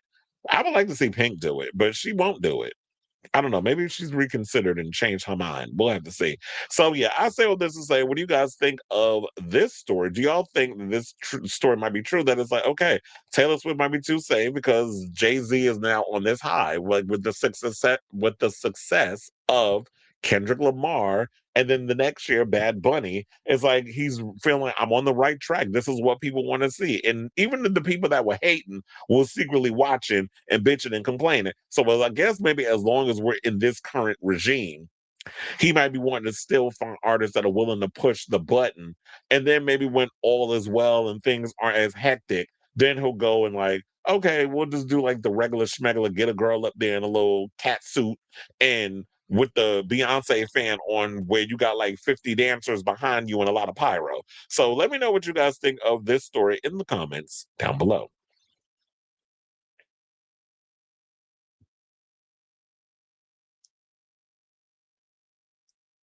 Hmm. Well, Penelope Cruz and Javier are married. You said yes, Viggo was fighting in that nude in the new dick flopping. Yes, it was. It was a lot of dick too. He said Taylor would be boring for quiet as his kid. And he said, I don't even know one Taylor song. She seems to put her money in the right places. Well, yeah, money well spent, I guess. Well, that's what a lot of people with power do. They use their money to influence. And she was named best-selling artist of the year. Child, okay. Because she ain't got no competition. Magical Mermaids in the building. He said, I saw somewhere where they said if you shuffle the letters and if you shuffle the letters in Offset in Stefon, wait, O-F-F, bitch. I just did it too. O-F-F-S-E-T. Yeah, just take the N out. Is damn, Cardi, you definitely know how to pick them. A mess. You said, oh no, Madonna is not controversial anymore. Well, now it'd just be about a woman of a certain age being sexual. Hmm. MIA throwing up a middle finger was controversial. Even the political themes had to be metaphorical. Hmm. Well, yeah. Well, now MIA, I believe, is going to be the opening act for Kid Cudi's upcoming tour. Cause they coming to the Garden too. I love Kendrick. Not Riri. Come on, she did it already. Big and pregnant. I actually like to see Cardi B, but I'm gonna have to get back to you on that. I got to see this tour when it finally makes a stop to MSG. I definitely got to see this tour, and if she's up there, really know how to put on a show and a performance. She definitely gonna have to edit herself down because her lyrics. Harry Styles might be a good choice. I could definitely see Harry do it, but if that happens, I don't want to hear no more bull crap from people talking about we need somebody that can speak English. We need Americans up on that stage. I'm like, okay, so Rolling Stones played it. They weren't American. Rihanna did the Super Bowl. She's not American. So, and Harry Styles ain't American either. But it's like, yeah, if he could take time out of his not residency, his world tour, if he's done by then, if they can get him to do the Super Bowl, that'd probably be cool. I mean, this album, I believe, is going to be more dance music based. So, just saw speaking of dance music, I just saw Rufus Du Sol, who's like this Australian trio, has got a night at the Garden too. I told you I'm gonna be busy this year. Not that I'm complaining. I do love money. He says she's the whole show. Ass, tits, and attitude. I did hear she said that in a video that she's going to what she said, Colombia, and she getting the butt removed. Ma'am, don't go to no foreign country and have them start cutting up your ass. I mean, I understand you might want to save money in America, but I don't know if you should go overseas in some foreign country because you never know. If you end up not being able to wake up because they did something to you, I don't know if that's a good idea. Maybe you could call K Michelle and find out who did her surgery. She did say that, but she was a little more graphic how she delivered it though. But anyway, let's move on, y'all. And let's talk about America's Next Top Model. So yesterday we did a whole. So I did the actual math because I posted up on the page.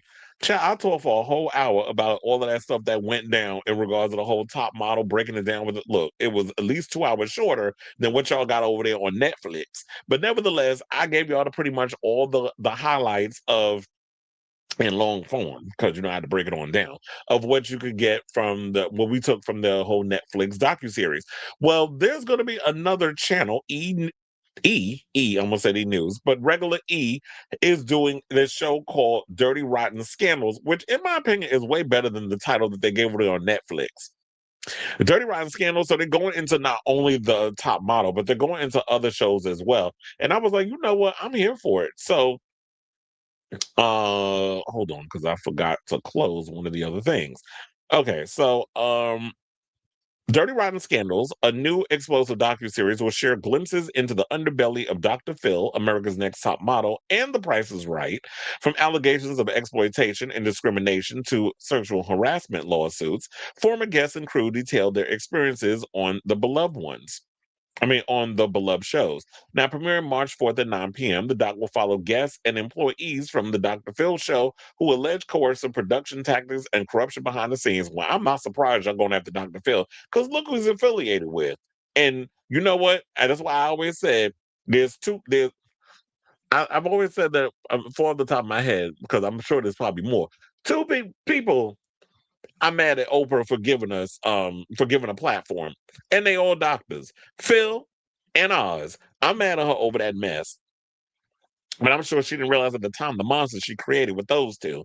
Now, they said the groundbreaking documentary demonstrates how the promise of televised help may have become a platform for profit and exploitation. Oh, that sounds familiar. Didn't they say that about Top Model?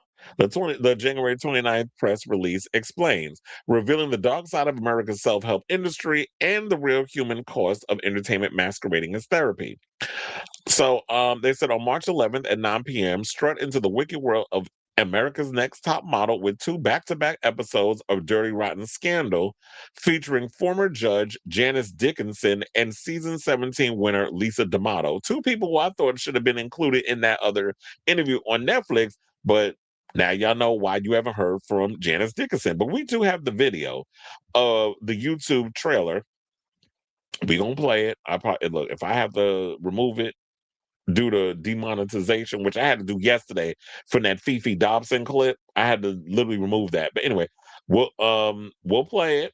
But hold on, let me change the playback speed because that might actually help. And then we will come back and talk. Please do. It's a little difficult for me to talk about production because that's not my. Hey, hold on, that's not even the right video. Is this one?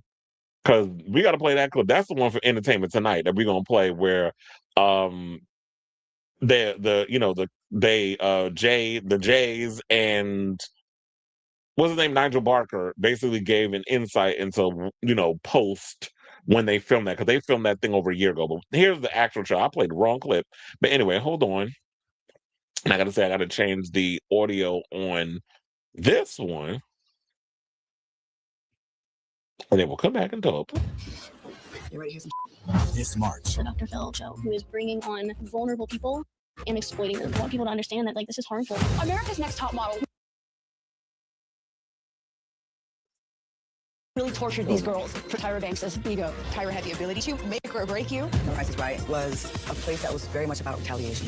His new documentary series, Dirty Rotten Scandals. They were really good at casting someone who was struggling with something. He was vindictive. He was sexually aggressive. Pulls back the curtain. The environment there was so bad. On the dark side are entertainment obsessions. What it actually is a ritualistic humiliation of people who have come to you for help. It wasn't a modeling competition. It was psychological warfare. It's not enough to just fire you. He wanted to destroy you. The most addictive shows. Most people are not aware of how many times Bob Barker has been sued by female employees. Hollywood's most shocking revelations. They could tell you, you're going to get breast implants, and there was nothing you could say. I thought surely Dr. Phil wouldn't be sending kids off to be abused. The crazier the models were, the better ratings they got on television. A 3-week premiere event. Intimidation, harassment, discrimination, really something much darker that was happening behind the scenes. The Dr. Phil show. You knew his condition, and you brought him here anyway. Could have cost my son his life. America's Next Top Model. I trusted you with my dream. How dare you take my life away from me? The Price is Right. They all Okay. It's like freezing up. This is the one thing I hate about YouTube. Refuse Is to that it lie starts doing to this. save Barker's ass. Little did we know what was about to come. The story behind the biggest scandals in pop culture. All right. Y'all starting to get on my nerves. So, this is definitely something I want to, I was like, okay, I'm trying to find something. Okay, we can focus on, put it on Janice.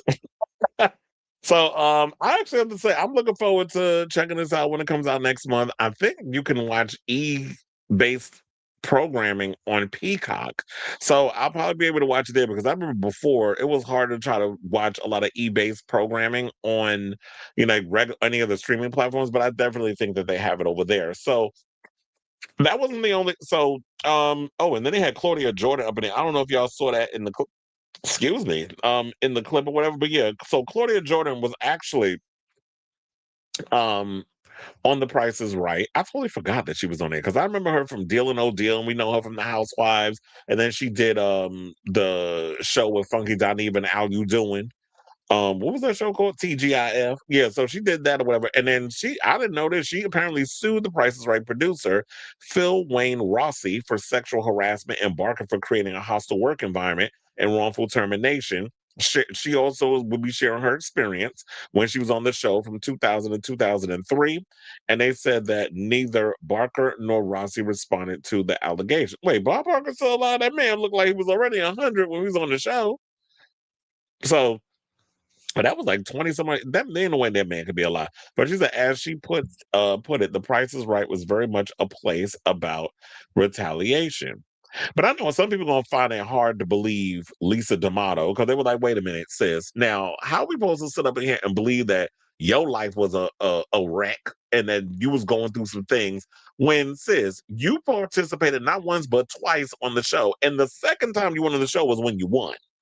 So I don't know if anybody's gonna be able to take you saying all the things that you went through seriously. Now, all the other girls, I can understand if they went through some stuff, or maybe what it is that okay, so I just went through the trend because the second time around, I felt like yeah, I will make it, and then I would really have the success. So that's why she went back. But we'll have to see her reasoning for if that's even brought up. But so then I came across this other thing where the Jays and everybody responded to Tyra over there. What was it? Jay Magma and Nigel Barker basically reacted to Tyra Banks and all the stuff that went down on the Netflix thing because they filmed it over like a year ago and they were trying to tell people that no, y'all thinking that Tyra benefited from this show in a way where it's like she had control over what was going to be put in and put out on the show. It's not true. They were like, we signed our contracts before we even knew that she was going to be a part of the show. So I have that video. Hopefully it don't start acting up because I don't know. For some reason, there be times I think when I have too many things open, YouTube want to act a damn fool. We'll play that clip and then we'll come back and talk. Please hold. It's a little difficult for me to talk about production because that's not my territory. Okay, hold on. Let me just refresh because y'all getting on my goddamn nerves. Look at us. And of course, Nobody it's would gonna ever play an think that ad. two people like us would be I knew that spies. was coming. This job demands sacrifice. Yeah, there's some dumb. Tyra, she seems to struggle with taking accountability. She essentially blames the viewers. You guys were demanding it. The viewers wanted more and more. I believe Tyra believes that statement to be true. She can tiptoe and dance around Story and saying, oh, Story's not my department. She was very involved in Story. I'm just going to say that. I do think that regardless of whether someone asks for something or wants it, again, acting as an adult is responsible. You also say no to certain things, even when they want it, right? Mom and Dad, we say no. Tyra, did she have any creative control in this docuseries? None. Zero. Tyra had no creative control. Hindsight is 20/20 for all of us. It just so happens that a lot of the things that are 20/20 for me happened in front of the world. Tyra in the hot seat, the 52-year-old actually apologizing several times over the 3-episode docuseries, which was shot a year ago. Once, to the contestant she pressured to close a gap in her teeth. There were agents that would tell me she will not work with those teeth. It's just not going to happen. That's what they told me. Who came up with what each of the makeovers would be? It was absolutely Tyra. Another moment Tyra admits went too far. We were all rooting for you. How dare you? I lost it. It was probably bigger than her. Clearly, she had a sort of snap, and that was it. And I actually thought they were going to stop it. It was the same rules for everybody. If you're going to go off the rails, we're going to allow it, we're going to film it, and we're going to put it on TV. And when it comes to the outrageous, over-the-top photo shoots, remember the tarantulas, the meat outfits, coffins, and crime scenes? I absolutely believe the intention behind the show got lost. I think it's clear in the documentary. You know, for me, the real breaking point and the immediate moment of divide was the race swapping photo shoot. I remember vividly that meeting where Tyra said, I want to do this, and I want to do this to celebrate women of color.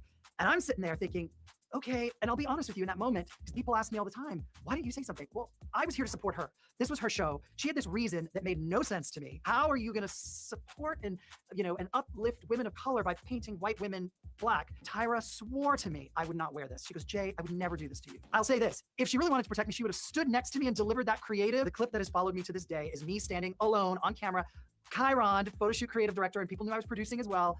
We're switching your ethnicities. And so I wore that.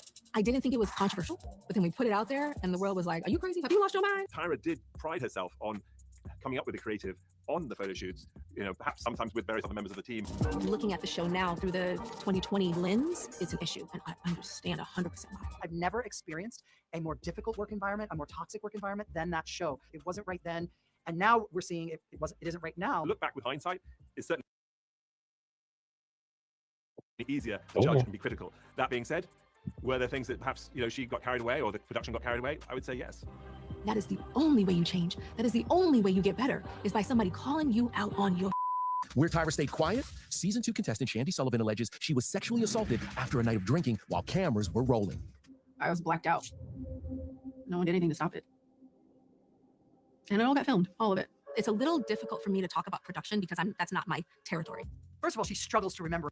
First of all, that's some bullshit. I had to pause that. She was like, I had nothing to do with it. Yes, you do, sis. First of all, we've seen, like, when we watched the docuseries, you would say that you were very much hands-on. You even said that you would be in the editing bay or in the control room looking at certain shots and stuff. So you very much had a lot of control of what was going on. You were aware of a lot of what was going on. You were colluding with a lot of production where they were telling you certain things and you were performing, especially like during the sequence when you was in Italy and told that whole lie, which I'm calling a lie because I don't believe it actually happened, which is well, my boyfriend cheated on me and I went to Italy, like trying to make it seem like you want to take her experience and make it that it was something that happened to you, and then you turn around and say, you cheated, didn't you? I'm like, girl, please.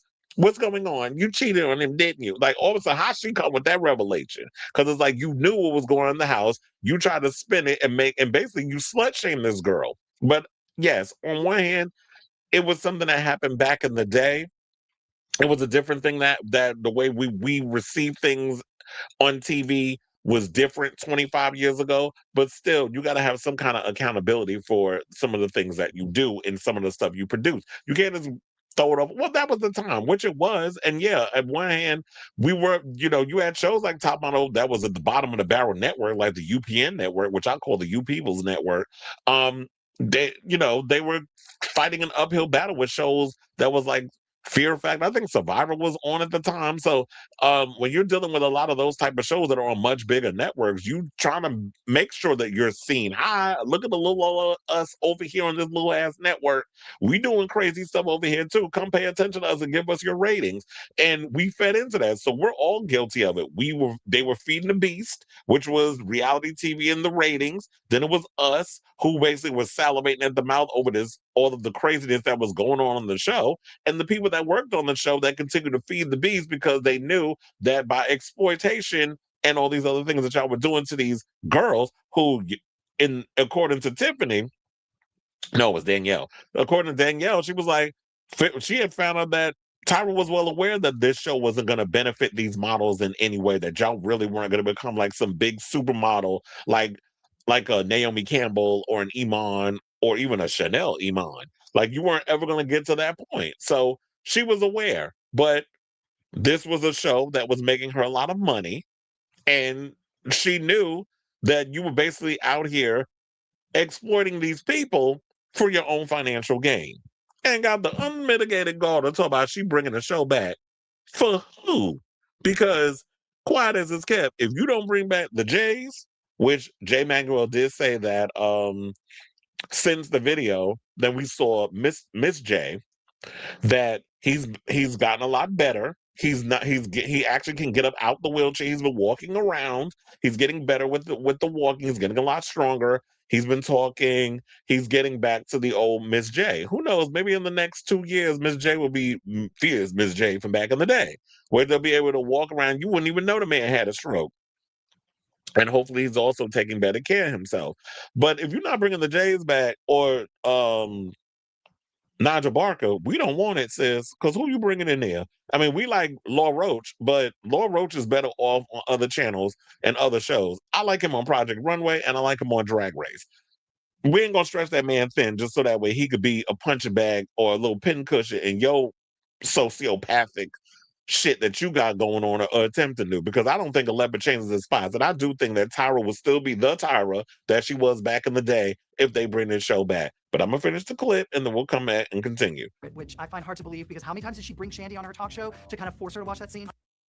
I was in the production office. I remember it vividly. Someone was like, "You won't believe what's going on right now." And they basically said, "Oh my God, Shandy's having sex with someone in the shower." One of the male models. Certainly myself had absolutely no idea until it did, which was kind of shocking. I tell people that all the time, that they kept us very separate from the storyline that was sort of unraveling behind the scenes, in large part so that we wouldn't be swayed as judges. If I had been there, I personally would have intervened. You know, I'm a father of a 17-year-old girl, and quite frankly, regardless of whether you're a father or not, it's simply the civil thing to do. Now, reality television is not always known for being civil, or for, you know, perhaps doing what's right. And they took a creative decision and a production decision to let this roll. And sort of legally, they were within their rights, because that's what everyone had signed up for. Signed up to have your entire life shown. And so if you basically have a train wreck, they will film the train wreck. They won't stop the train wreck because someone's going to get hurt in the train wreck. And I think that is a big piece of that. We treated Top Model as a documentary. And we told the girls that on day one, no matter what happens, while you're on camera, we're going to document all of that. Have you had a chance to You sure didn't film it like a documentary. speak with Shandy since it's all happened? Or Actually, Shandy and I have always remained in touch. I've photographed her several times since America's Next Top Model. She's a smart woman and, you know, has taken control of her life. Tyra's lips were also sealed when it came to her falling out with creative director Jay, who claims Tyra stopped speaking to him when he tried to quit the show after season 8. Can we talk now about what happened with you and Jay? I prefer. Yeah, I should call Jay. I don't want to. Have you ever felt understood? My No. natural response is no.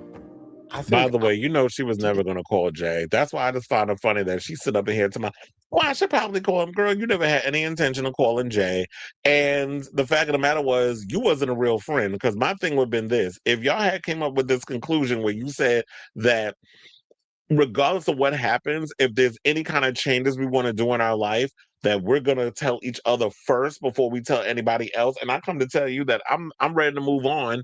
And the show is basically stifling me creatively. And I feel like I'm just giving you all that I can give. And you basically just give me the cold shoulder. Then when people go and say, well, how come Jay didn't speak? I'm not making excuses, but I'm saying this because I know a lot of y'all sit up here and say, well, they're all equally complicit. And maybe they are complicit in certain situations and kind of let a lot of shit slide. But then again, if you see the type of boss that Tyra was, that if you came at her with any kind of objectiveness in some of the stuff that they were doing, and she would give you the cold shoulder, like what she gave Jay when he was talking about, I want to leave the show, because he wasn't liking, I guess, a lot of the stuff that was going on, then how do I approach somebody with having issues with whatever's going on in the show? And then at the time, you talking about, but didn't say it, but kind of like implied it or put it out there in the universe, like I felt it, the idea that you're going to blacklist me from the industry. So if I leave America's Next Top Model, now I can't get no work nowhere. And now I'm out here struggling because this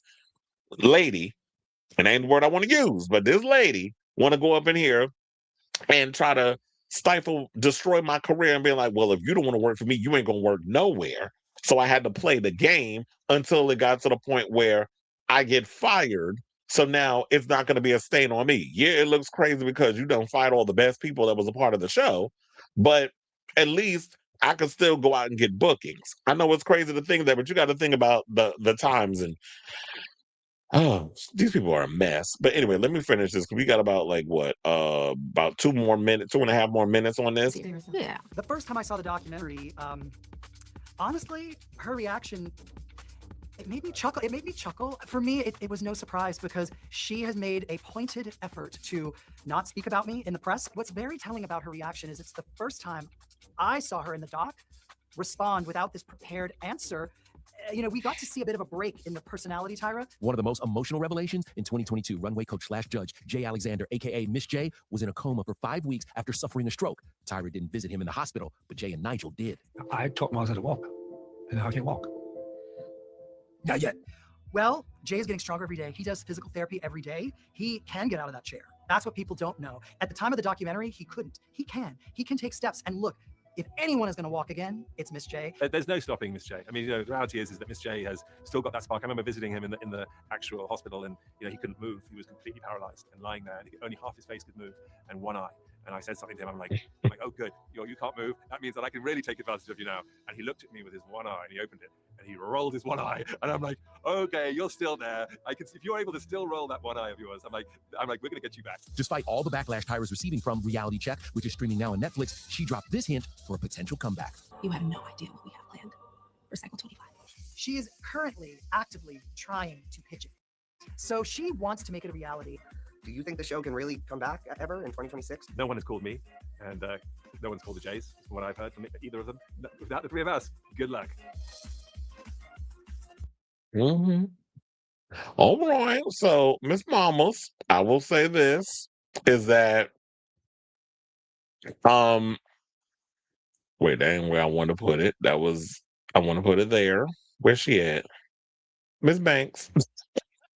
Not her mouth looking crazy. But look, like I said before, Miss Tyra, if you ain't bringing the Jays back or Nigel Barker, they were the glue of the show. That's why we said there's a certain dynamic of judges that work with a show. Someone like Miss J was so groundbreaking at the time for what they brought in regards of as a personality on the show. A fierce, unapologetic Black gay man who was just unapologetically them and showed the girls how to walk, had some shady, sassy one-liners, and was definitely the life of the show. And not having him there, and then Mr. J, who was like the good-looking other gay man with the platinum blonde hair that was giving the girls, like, being a mentor of sorts. And then you had Nigel, who was the good-looking straight man, who was giving what he was giving with the photo shoots and everything. So when you have that dynamic there, it was good. We'll even put Janice Dickinson in there. Yes, she was messy. Yes, she was off the wall, bonkers with a lot of her opinions. But we lived for her when she was on the show. And I'm definitely looking forward to hearing what she got to say when she does that other the documentary over on the E Network, because I definitely want to hear what a lot of these girls got to say in regards to that. And I hope they speak to more people. And I already said, like, we're going to have more girls coming out and giving their opinion on stuff. Now, speaking of other girls, I want to get into this story from Whitney, who was on America's Next Top Model, and she basically gave her thoughts on Reality Check, because she said she watched it. And so we'll play her clip, and then we'll come back and we will talk. Please hold one final time. So I just finished watching Reality Check, which I don't think is a great name, on Netflix, and I have to say I'm a little disappointed. Like, how do you guys feel? When I signed on for it, Tyra wasn't even going to be on the show, so I was kind of surprised that it was more like a judge focused show. I would want to hear more from the contestants, like Shandy. Oh my god, my heart breaks just rewatching that is like horrific.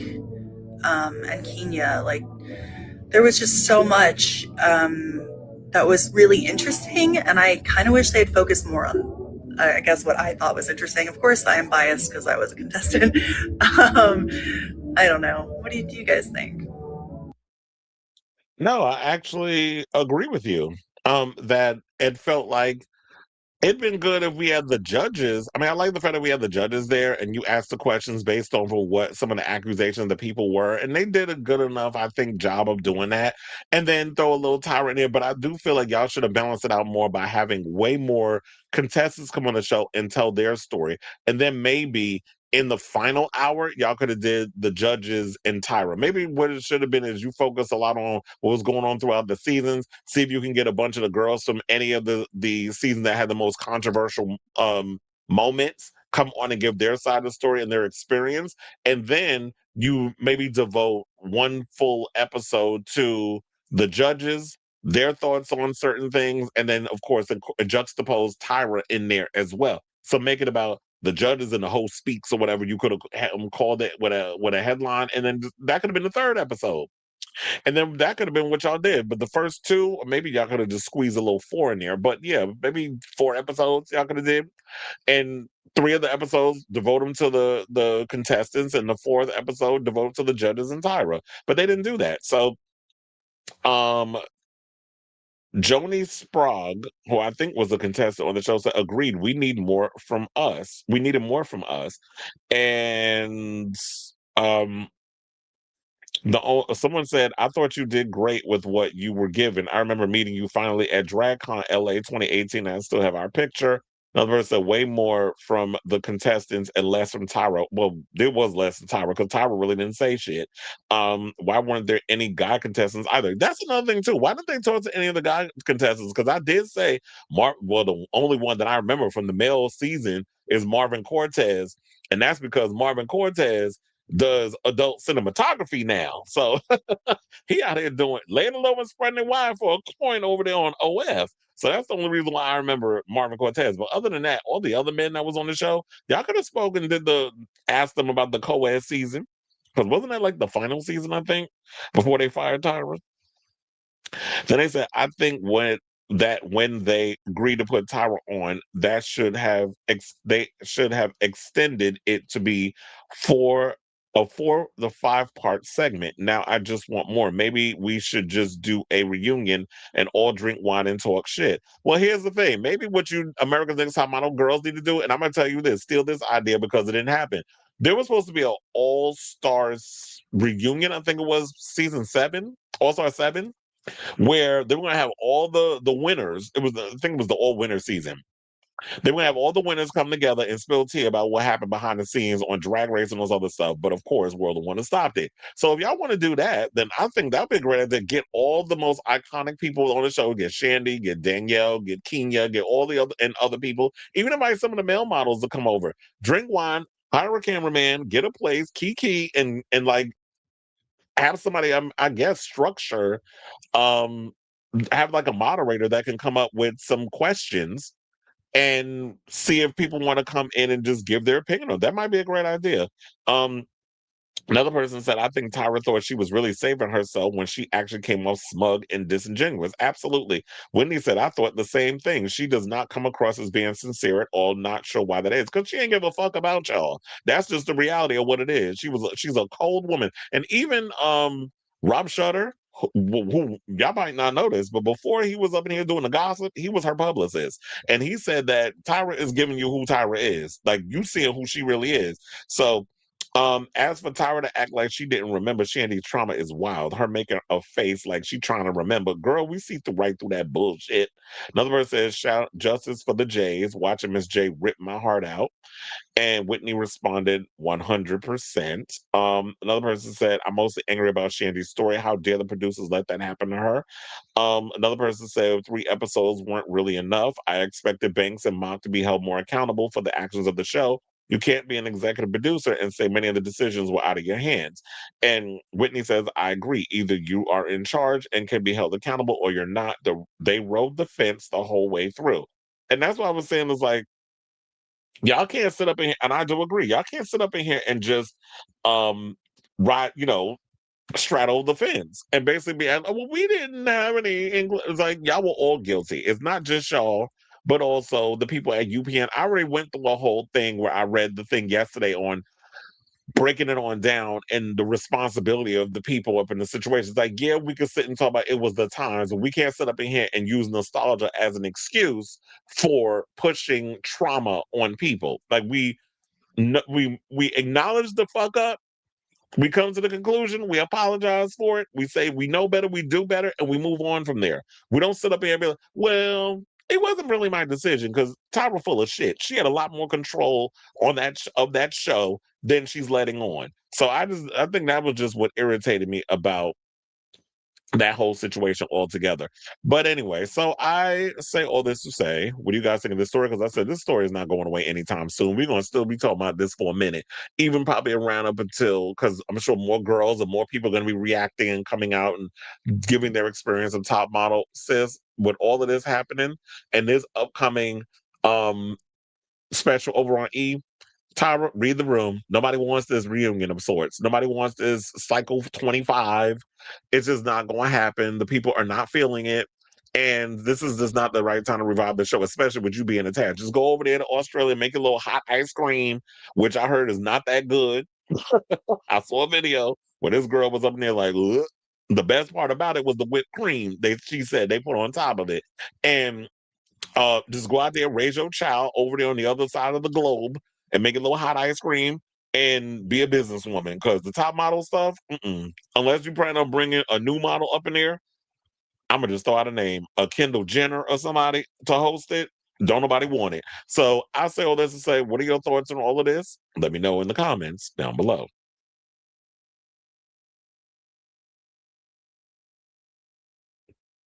And he was another one that started doing adult cinematography. Dustin, I forgot all about him. Yeah, that boy was always fine. Dustin and like I said, Marvin is out here doing stuff. Okay, it's like, damn, I gotta go all the way up. Mm-hmm.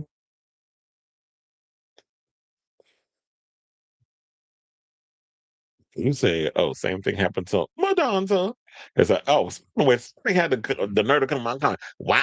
Because it said, what's the name? That's Madonna. Why you call it? It's like, that's the name I call her. Why? I pay that person does. Bitch, if unless you know the terms of endearment and you don't watch this show and know the language that we use over here, I ain't got time to sit and explain to you why I call Madonna Madonna. Because I think it's funny. Changing people's names.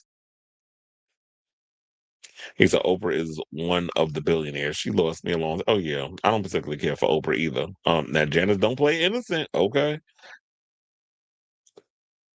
she's always been a mess. I mean, I used to always follow Janice. I even did at one point. She even had a reality show that I used to watch. The Weeknd did the Super Bowl 5 years ago, and he's up from exactly. And his halftime was boring. I rewinded back to the halftime topic because I was in the shower. Harry would be good. Cardi would be better. I have a feeling Miley would probably do it soon. Tay and Adele will probably do it when they tour again. Well, we shall see. I don't know if Adele would be interesting. She does her music is giving elevator music. The E special is the one with Janice, Lisa, and a couple of girls. Yeah, we played the trailer. It's like Tyra is nutty and cashews, and I don't care what anybody about anything she's talking about. However, she still looks good and far better than her counterparts. Agreed, but she's still messy. Tyra has been getting dragged for the last couple of days since the doc, and she's probably avoiding social media. But yeah, I'll definitely be watching too. The AMTM has been a frequent circulation. Well, yeah, American Next Top Model has been frequent circulation, and people started, a lot of people watching it. But like they said, I think a lot of the stuff reignited, as they said in the documentary or docuseries around COVID. When COVID happened, that's when they started talking about, people started watching the show, and then you had people online putting a 20 when did COVID happen? A 2020, I think in 2020, right? Like a 2020 lens on a situation that came out 20 years prior. Tyra pissed me off acting like she didn't remember what happened. I said, girl, please, you was definitely involved in production. Don't play dumb. I pay attention when people talk. Tyra gives diet supplement energy. I was then having her do the 7 deadly sins, giving Kenya gluttony, especially because y'all kept mocking her, making her like she was fat. And then she said that they kept editing me eating the same damn bagel. Then Kaylin in a grave after her friend died, and Jael having to play dead after her friend overdosed. Yeah, that was just, y'all were messy with that. But they were trying to get a rise out of them. That's what a lot of that was on reality TV. They have y'all do the psych evals. They have y'all going and doing all the they question you about anything personal going on in your life. And they work the show, the story producer, they work all that around the show. And her not seeing Miss J's, well, Tyra, I felt, has always been about Tyra. Tyra can't expect a return to AMTM to succeed unless she undoes the XX and especially her own screw-ups by bringing back Miss J, J Manuel, and Nigel Barker. Yeah, because she said, oh, I had nothing to do with that. I'm like, sis, you could afford for them to stay on the show. You could afford hard if you really felt that they were all the glue that was meant to be a part of the show and you knew that was what the ratings was. You could afford for them. It's, oh, it's not up to me. It's up to the networks. There's been many people that have gone in a room and fought. You see it. Well, I don't know. Maybe it might be different because they're white, but the cast of Friends all stood in solidarity for that pay raise, and they got it. So if people wind up on a strength of numbers, if people end up being on the same page, you will let them in being like, oh, they trying to fire you. We all need to come in solidarity and be like, well, we're not going to do this show. And it's at the height of its, career. What I mean, the ratings are at an all-time high, and I'm not budging until you back off of this whole cancellation thing. You don't never know. And if they decide to, oh well, okay, well, we'll move on then.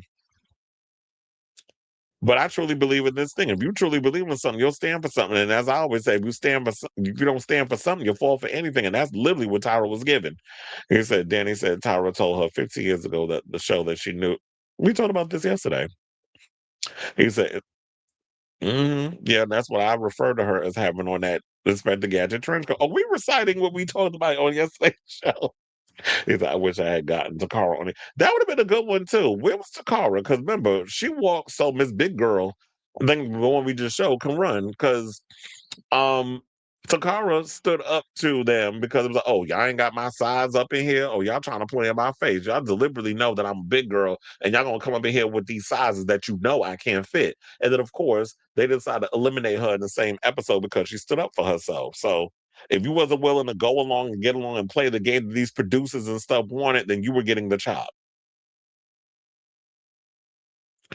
Well, yeah, we already knew that Janet's gonna waste no time. But look, we'll watch the show, and if Janet's gonna sit up in there and try to act like she was completely innocent, says you're not getting away with that because you said some harsh shit on that show. You was literally like Simon Cowell with tits. Well, Simon Cowell implants because them boobs wasn't real. So you was up in there doing the same damn things, if worse. Because like I said, at the time, Simon Cowell was like the pinnacle shady judge that everybody all of a sudden was trying to copy and be like. Everybody had to have their Simon Cowell in these competition type shows. And Simon was just being Simon. Like you said, and Nick from Cycle 5, also, I was glad they got Bree. Angela should have been there too.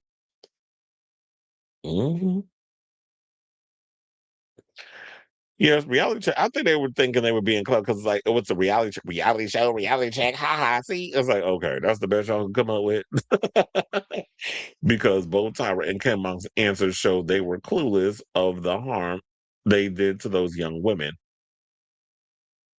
But they just don't care. Because, some people are just sociopaths. Some people don't care. They got a lot of money and success off that show at the expense of them girls. I mean, they always say, but y'all know what y'all signed up for. Yeah, I signed up because I thought it was going to change my life. I didn't know that. And especially when you're picking people from impoverished parts of the United States of America. There were a lot of Shandy was going through, was trying to have a better life because she, whatever her trauma in her past, well, her parents didn't care about her and all this other stuff. A lot of these girls that were put on this show came from like tough backgrounds. So a lot of times when people audition for these shows, which yes, it was a no man's land back in the day, people jumped on these shows because they wanted they saw themselves as having a better, it was going to lead them to having a better life. And so the networks and the people working behind the scenes knew this and they exploited them over it. So it's like my intentions going in was something different. The intentions of production and the people working on this show was something completely different.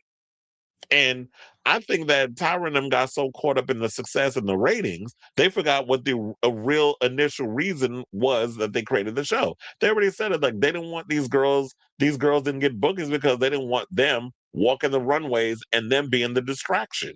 I remember hearing that story years ago over the fact that, yeah, they didn't want to create distractions with a lot of these girls, so they didn't hire. Now, when you look at it, a lot of these reality stars, influencers, they're getting on the runways. They're the ones that are getting more of the attention. So it's weird because it was like when you had the gatekeepers all in place preventing people from pursuing their dreams. Now the gate has been broken through. You don't need to go through that specific bougie ass gate over there with them uppity ass folks trying to keep you from getting in the room. Now you can create your own gate to walk through. And now you got the influencers, you got all these people that are famous online that are able to sit front row and walk a runway and be somebody's muse on in their fashion house or whatever the case is. So the times have changed. So I'll give that to I almost said Project Runway. I'll give that to America's Next Top Model. It's like, yeah, y'all was up there thumbing y'all nose and preventing these girls, but it's like, in a way, it kind of shifted everything. So now the influencers are getting to sit front row. I don't know if that's a good or bad thing. Because I feel like a lot of you influencers get up there and just post stuff for clicks and likes. Y'all really don't care or have a passion for the thing that you're sitting front row for. Because I've seen that too. You said, I don't know about Kendall. Nobody ever said Tyra couldn't model. No, she's a model. She's a good model. You look like Linda Evangelista. You're a model. I was watching All Stars 4 yesterday, and that's why I was thinking about Valentina. 2020. Oh yeah, it was 2020. So I was saying I'm thinking of Barbara Walters when I said that. Oliver Twix doing the live chats with the contestants really spiked interest. I think also I've noticed that I'm hearing that a lot of other YouTubers are gonna start doing more interviews. I wonder if Oliver will get back into that. But I heard like Popcorn Planet was saying that he's going to be getting, Andy Signor said that he's going to be getting back into interviewing some of the girls and stuff. So he's the one that's caught up in this whole Justin Baldoni, Blake Lively situation because he got caught up in their whole legal situation. Well, Blake was coming after him. And that's how he blew up. Opalite is about to be, speaking of Blake, Opalite's about to be Taylor's 14 #1 time with Rihanna. Oh, somebody trying to say change the subject because now you talking about Taylor Swift. Wait, hold on. Where did we go?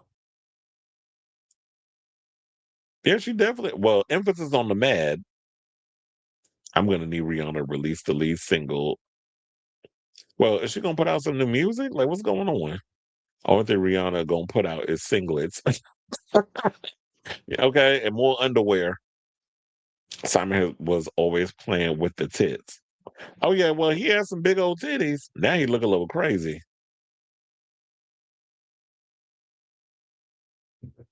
Haley Bieber? I don't know. Maybe. I would have said, what about Gigi Hadid? Because I remember she was hosting that fashion show with Tan France, who I don't particularly care for. Maybe she might be a good idea, but she busy over here with Bradley Cooper. So she and raising that baby she got with Zayn. So maybe she don't have time to be out here doing the whole, I'm gonna need those singles to go #1. You also never know. Mariah could have a Kate Bush moment in a random song with her. I mean, didn't she kind of talk about she had a rock version of some, or she put out a rock album and it was shelved or something. I don't remember.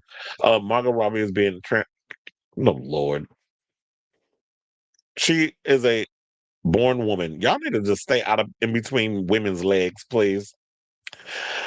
Oh, this society is so goddamn annoying. But anyway, let's move on. Now that we got through all that mess.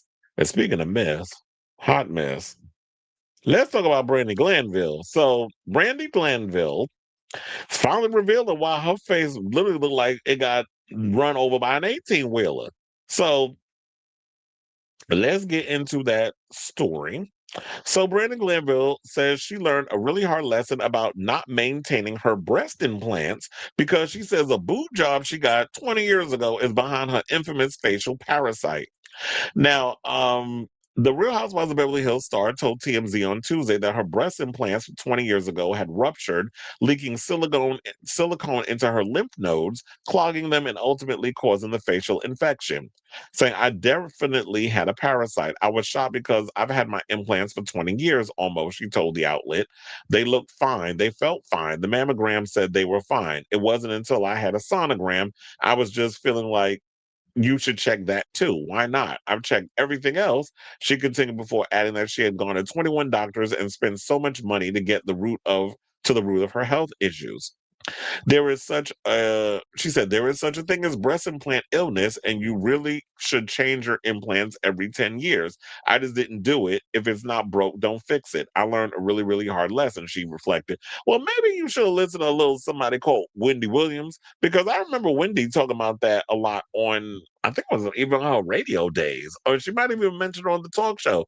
She would say, like, yeah, every decade you should have your best breast implants checked and possibly removed and put new ones in, because you can't sit around with the same stuff just sitting in your body for years and expect like something not to rupture or something not to happen or whatever the case is. Maybe you can go down a size, maybe you want to go up a size, but you should always go to the doctor and have them things fit. This is why I'm so like, I would never put anything that's not real in me, but I'm not knocking anybody that wants to enhance things to make them to feel comfortable in their skin. But it was like, if that's going to happen, you have to take better care of yourself, or take better care of what you got in your body that ain't naturally what you were raised or born with.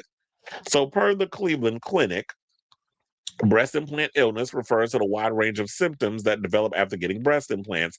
These symptoms could develop soon after or years later. She said, it sucks to age like 20 years overnight. Well, yeah, girl, because once some things rupture, you definitely look like, you don't even look like you in your 50s. She's 53. She literally looks like she's 83. Now, it said it sucks to age like 20 years overnight, noting she's been undergoing laser treatments to her face and recently had her breast implants changed. Although she did not want to discourage women from getting breast implants, she asked them to get sonograms consistently. The former housewife got her implants removed earlier this month. In Touch was the first to report via the Daily Inquirer. Now, Glanville has been battling facial disfigurement for the last 2 years, which first started with swelling in July of 2024. Although she initially believed stress was to blame, doctors told her they thought she had a facial parasite 6 months later. Aside from sagging and swelling on one side of her face, the model also lost several teeth, which she's still working to replace. In December of 2025, Glanville had received the diagnosis, though she didn't disclose it until now. So she's known for a while. She said, I have a long road ahead of me to get fully better, but I finally have an answer, so I'm just thrilled. Noting that she was deliberately staying quiet about the root of her ailment. It's been hell. I've turned into an introvert. Leaving my house, I get the worst anxiety because I've been in my house for 2 years. And that's what I said, like, yeah, when you don't leave a house, you get so used to it that it's like, how do I even leave and want to go in this situation? But I'm glad that she finally found out what the root of it was. And being that you're a public figure, I think it is smart on your part to reveal. I kind of wish you would have just revealed more, but she wants to keep that to herself. But I'm only thinking of it not because I'm being nosy, but it's because I feel like if you would really disclose all of the things that you trying to keep some of it to yourself, that it would help women out there who aren't getting the sonograms or who have breast implants and haven't really been keeping up with them. But it's like, I just hope that this is a lesson learned for those of y'all out there that want to put foreign objects in your body. You definitely got to keep up with them, check them, make sure that that stuff don't get too crazy and things rupture. And I don't think maybe you should even wait 10 years. I mean, every 5 years, I would say check. I would say similar to like a man getting a colonoscopy. So shout out to you, Brandi. And yeah, so what do you guys think of this story regarding Brandi Glanville admitting that what the cause of her facial parasite, or it's kind of like paralysis. It looked like it was a little paralyzed or whatever, but her face the disfigurement in her face was due to not taking care of her breast implants. So whatever your thoughts are, let me know in the comments down below.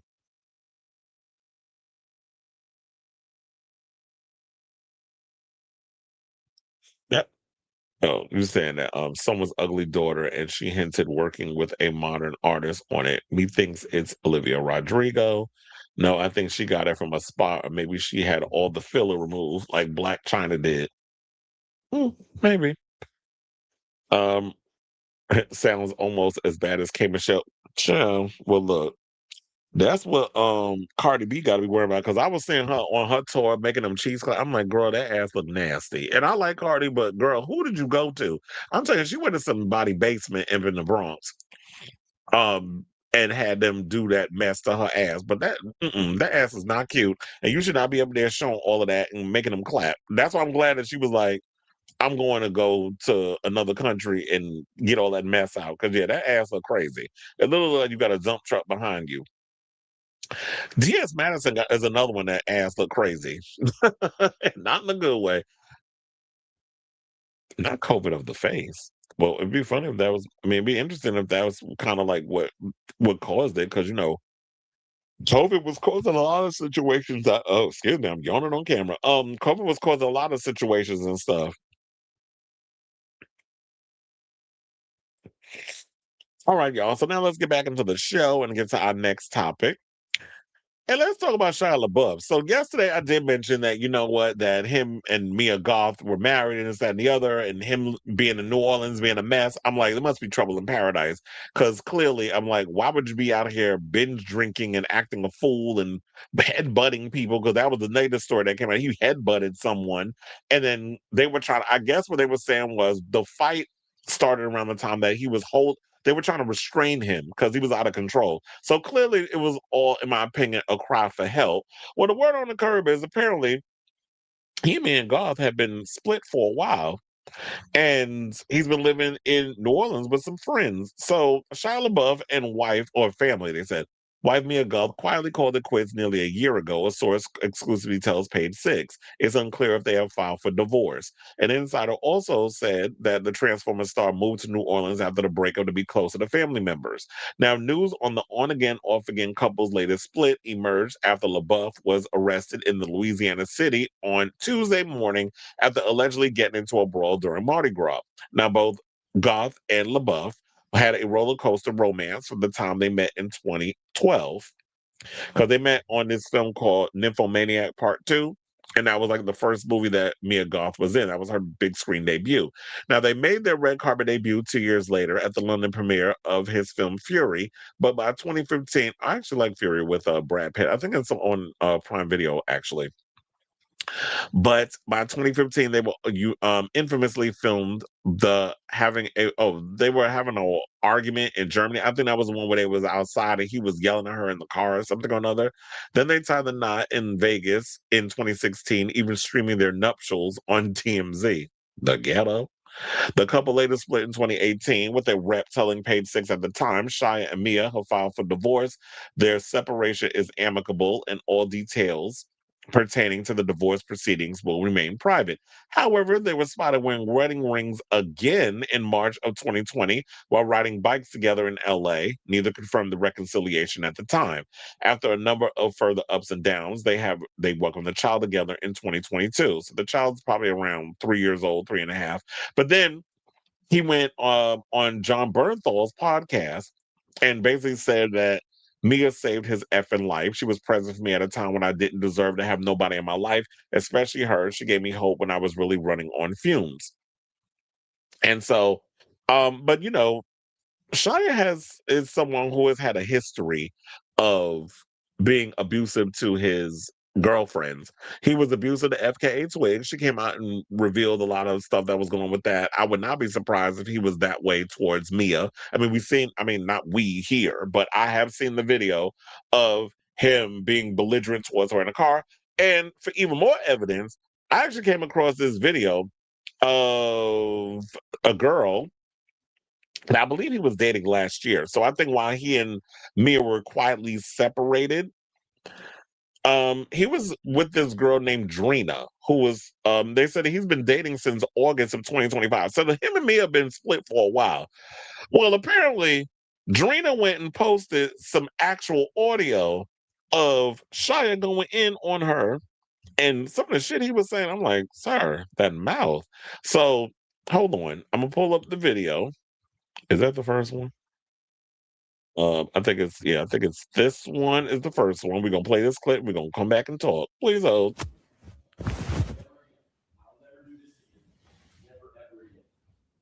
Boy, oh boy.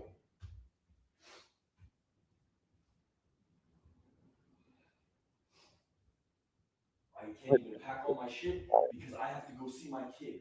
That's how. Oh my god. I fucking cannot stand you. I am so out of your fucking. Drina, on my mother's eyes. That's that, dog. Drina, figure out what to say right now. Now! I'm going to change my behavior. When? Now. For who? For you. For who? I'm done already, bitch. I'm gone. You did it to me so heavy. I'm gone now. Now, for who's gonna take the who's gonna receive your good girl? I want to give it to you.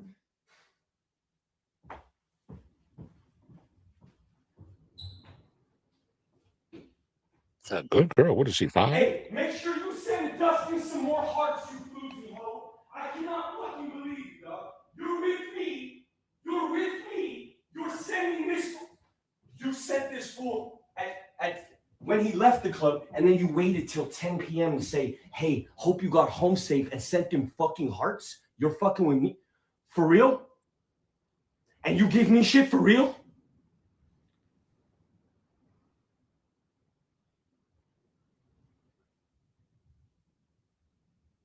Don't you ever say a fucking word about my behavior, the way I deal with people, women, any of that shit. You have no right to talk to me like that. I don't want you in my life. Fuck you, bitch. I'm done.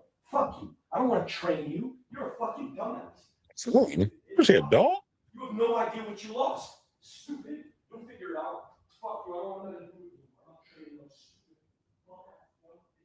you. Okay, so we can pause it there. But then there's one more video. So, I come with receipts. So we got this one too, where she said as a man, well, somebody I don't know if this is the same person though, but it said this is a thread of Shia LaBeouf has reportedly been verbally abusing Drina, a 32-year-old woman he's been dating since August of 2025. Hold on, because I gotta switch over. Now we're gonna play this video. Okay. Drina, what else can I do but apologize to you? What else can a man do?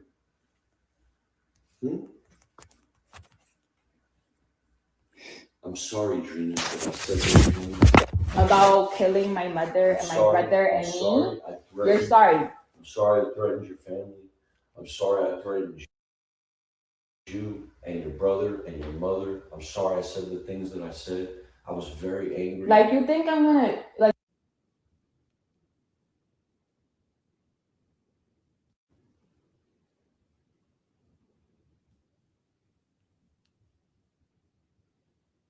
You used me? No. You loved me at any point in this fucking whole journey, stupid bitch? I did. When? The whole time I was with you. The whole time I was with you. When the fuck did you love me? When did you care about my heart? When did you calm me down? When did you give me fucking love? When I was in the middle of all this shit that's going on in my fucking life.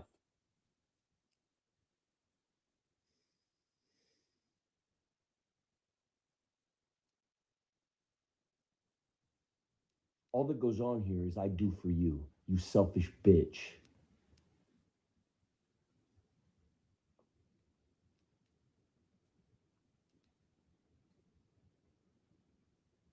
Right, we're gonna pause it there. So it seems like Shia is somebody who is very needy, somebody who needs a lot of that has a lot of codependency issues. Like there was even something where I remember because I saw another video earlier and it went back to the FKA Twigs interview that she did, and she was saying like Shia would always think that she was gonna leave him, or I think that's why I get the whole abandonment issues from. And he was like that he would have her sleep naked in the bed because he always felt like if she had clothes or whatever, that at any point she could just get up and leave him at, you know, at any kind of like anytime. And it's just unfortunate. Like this is, I don't know. This boy's got a lot of deep rooted issues. I even went and while that video was playing, I had to do some research. So this boy also has a well documented criminal record. So I think there was something where they mentioned that he had got arrested at the age of 9 for shoplifting. So it started from there. But if we're going to talk about, they said reports indicate ongoing legal issues, including potential charges related to the New Orleans thing we don't need to get into. He got involved in a 2011 bar fight in LA. In 2017, he was arrested for disorderly conduct, obstruction, and public drunkenness, which resulted in court-mandated rehab, and this was in Georgia. In 2015, he was arrested for public intoxication, and that was in Texas. In 2014, in New York, he pleaded guilty to disorderly conduct after disrupting a performance of cabaret. Can you imagine his egomaniacal ass getting up in the middle of a performance and start doing all that hollering and screaming? Boy, you would have got your ass knocked out like you did in New Orleans. Like, what are you doing? And I just feel like, oh damn, they said now according to the Guardian, now this is new news to me. Hold on, because I'm gonna pull it up.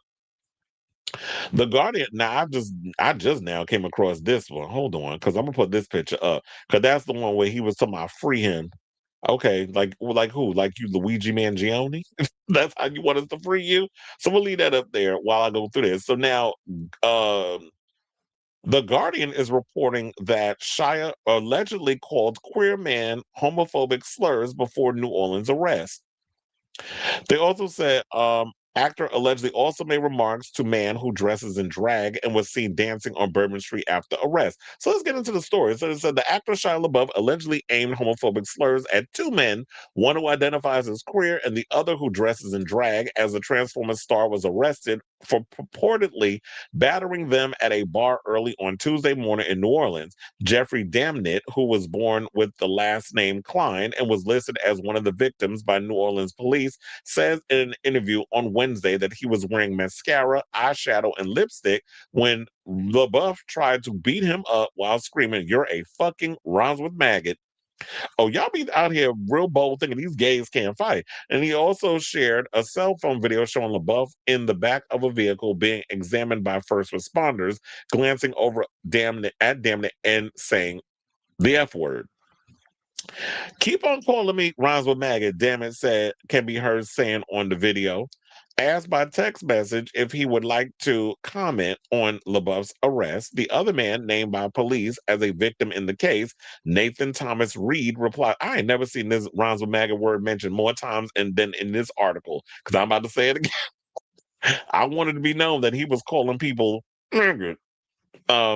Reed said that included him and that he identified as a queer man. An initial police report furthermore alleged that LaBeouf was heard saying, "These maggots put me in jail," while referring to his Catholic please. He's Catholic? Well, I thought he was a big old Jew. But the detail was omitted because he definitely looked like somebody he very much gives aesthetically orthodox tease. But that detail was omitted from a sworn police statement that was later filed in criminal court, summarizing a probable cause for LaBeouf's arrest on 2 counts of misdemeanor battery on the morning that Louisiana best-known city celebrated its annual Mardi Gras holiday. And in any event, the court ordered the 39-year-old. Damn, how you think? But I said, that's what happens when I'll be drinking all that damn alcohol. Because I was looking at Shia. Shia got a head full of gray hair and the beard is all gray. I'm like, he looks older. They say he's 39. He literally looked like he's past 50. And not in a good way. Anyway, so it said the award-winning actor was released from custody on his own reconnaissance pending the outcome of the case on Tuesday afternoon before any other allegations of homophobic comments had become part of the official record, according to a source of direct knowledge of the matter. Reps for LaBeouf did not immediately respond for a request for comment about the statements from Damnit, who spent Mardi Gras dressed in drag, and Reed. A police spokesperson declined to comment, saying this remains an ongoing investigation that has to be adjudicated in court. Excuse me. Should additional information become available for release, he will provide an update accordingly. And I find it funny that you up in New Orleans of all places throwing around homophobic slurs. Do you not know where the hell you are, sir?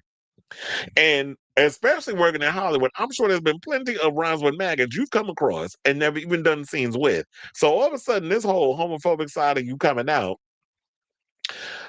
I'm disappointed but not surprised. Now, Louisiana law does allow state prosecutors to file hate crime charges in cases where violent crime victims were targeted because of actual or perceived race, age, gender, sexual orientation, or other such categories. It wasn't immediately clear Wednesday whether that law, which can enhance penalties for certain offenses, might become relevant in LaBeouf's case. Now, within hours of his release, LaBeouf was seen on Bourbon Street, a prime location during New Orleans famed festivities, dancing with Mardi Gras beads around his neck and his release papers in his mouth. Now, hold on, because I got that picture and I was going to transition to that other article. But since The Guardian actually put it up in there, I don't need to use the other article. So yeah, there's the picture of him looking like a damn fool with his paperwork in his mouth, like literally giving a middle finger to the judicial system. God bless you guys. Mardi Gras is amazing, LaBeouf told a reporter from WAFB, a news station from nearby Baton Rouge. The award-winning actor went on to say that the best thing about Mardi Gras was the interesting people he had met. Really? Because you came across some interesting people, you decided to use homophobic slurs against them. Allegedly, at about 4:30 a.m. local time on Ash Wednesday, he cryptically wrote on Twitter, "Free me," damn, which I did show y'all that picture earlier. Damn it, a frequent New Orleans visitor who resides in L.A. and acts said he hopes Tuesday's arrest will prompt the SAG president, well, Screen Actors Guild, if you want to be specific, Sean Astin, to investigate whether it is safe for LaBeouf to work with any other members of the union. Has Shia been acting? I haven't heard him be in anything in years. So, but if that's what you want to do, have a look into it. We'll see. At any other day job, that would happen. The president of the New Orleans Pride Center, Kyle DeVries, also said the allegations of battery and homophobic remarks by LaBeouf came at a particular precarious time for the Labiqua Plus community his organization serves. Labiqua Plus advocacy groups such as GLAAD and the Human Rights Campaign in recent years have documented a rise in attacks based on gender identity as well as sexual orientation in the U.S. That climate has resulted in part from Republican-controlled states eliminating or restricting rights and protections for members of the Labiqua Plus community. But as DeVries puts it, another has been the casual normalization of hurtful slurs. When you have someone with celebrity status attacking communities already under attack, it would give others permission to do the same, adding that he would like to see LaBeouf's peers in Hollywood hold him accountable. Well, you know, Mel Gibson apparently, according to him, according to Shia, basically helped him get himself back in order, and that'd be the last person y'all want to kind of come to the aid of the gays, especially the way he's portrayed gays in his films. Do we need to talk about that scene in Braveheart and some of the despicable things that that man has said over the years? Now, the people who hold the levers of power and determine whether he gets hired for a role or his next project gets funded needs to demand public change before any of that happens. Well, I was going to say maybe they'll do him like they did Ezra Miller, but then again, I heard Ezra Miller is, I think is on their way of making a comeback because I believe, I don't know if they shot it yet or he's about to shoot it, but they're supposed to be starring in a vampire movie or something or another. I remember reading that story about maybe a month or two ago. So, police allege that LaBeouf became increasingly aggressive at an establishment known as R Bar in New Orleans, Marigny Section, which is adjacent to the city's renowned French Quarter. Damnett said he was at R Bar himself and it appeared to him that LaBeouf was heavily inebriated. Damnett 49 allowed the Guardian to view multiple videos of LaBeouf getting in a bartender's face, including one clip which showed the actor animatedly shouting. Court documents state that LaBeouf tried to punch a bar manager who was trying to escort him out of the business. Then once removed, LaBeouf allegedly punched Damnett, who was helping the bar manager, in his upper body. LaBeouf subsequently returned and punched Reed in the nose, though the latter man said he did not want to fight, police said in court documents. In a report reviewed by The Guardian, police claimed LaBeouf repeatedly called Damnett and Reed 34 rhymes with maggot. I was like, why are we repeating the stuff again? But they're giving more into detail. Because I'm like, I thought we established this already. These rhymes with maggots put me in jail. I'm a Catholic, said LaBeouf, and there ain't a lot of Catholics that turn out to be faggots up in the situation. Where you been, sir? Especially in the church, who received news coverage from receiving that faith sacrament of confirmation in late 2023. How'd you get your confirmation? Whatever. I got my confirmation when I was like 13. But anyway, so Damned said LaBeouf also repeatedly told Damned that he would unalive him. He used the K word. So just so you have an idea. Bystanders ultimately held LaBeouf down until police and paramedics arrived. He was taken to a hospital, discharged, and then booked with 2 counts of simple battery. The arrest prompted significant commentary among Mardi Gras revelers. Among them was Damned, who posted several videos about LaBeouf, including one in which he simultaneously dismissed the actor as a tool. He definitely gives that, and expressed a wish that he finds the help that he needs. I hope so too. I definitely hope that Shia gets the help that he needs, because this is clearly a cry for help. Like, I just want to know why all of a sudden it's gotten this drastic in your life that you just went on a full-on Mardi Gras binge. Like, you just straight up binge drinking. You probably blacked out. You wilding out on people, picking fights with people, using derogatory wording. It just seems like a lot of times, if y'all not good with handling y'all liquor, y'all just need to stay away from it. But he's probably got addiction issues and a lot of issues going on with his mental health that he definitely needs to get that in order. Just like when we played the clips earlier of him being disgustingly aggressive with his, verbally abusive to the women he gets in relationships with.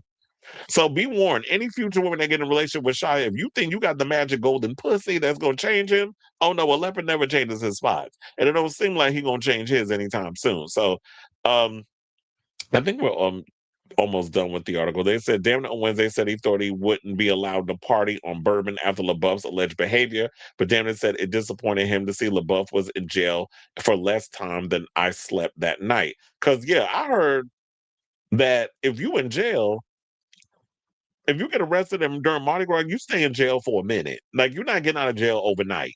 But I guess because he's a celebrity and he's got status and access, that he's going to get pushed to the front of the line quicker. So a friend of Damon, a criminal defense attorney, Michael Kennedy, now you know the gays, we know people, was with him on Wednesday and said it was concerning that neither the arrest affidavit filed in court nor a police statement to the media mentioned homophobic slurs. That was the case even when Damon captured one instance on video. Kennedy, who is a homosexual, also said the bus release from custody was exceptionally expeditious. Well, I feel like T.I. saying that word expeditious, especially during the time of year when little, if any, official business gets done quickly in New Orleans. That's why I said, it's like, if you're going to be in jail, you're going to be in jail for a minute. Nobody's moving you up and out and getting a release that fast. But it's like, because he's a celebrity, he got pushed to the front of the line. So it sends the wrong message that someone famous can come to our celebration and terrorize other attendees without meaningful consequence. This is unacceptable. Now, LaBeouf's arrest papers list his address as a home with an assessed property tax value of nearly $840,000, which was sold in December in New Orleans, West Riverside neighborhood.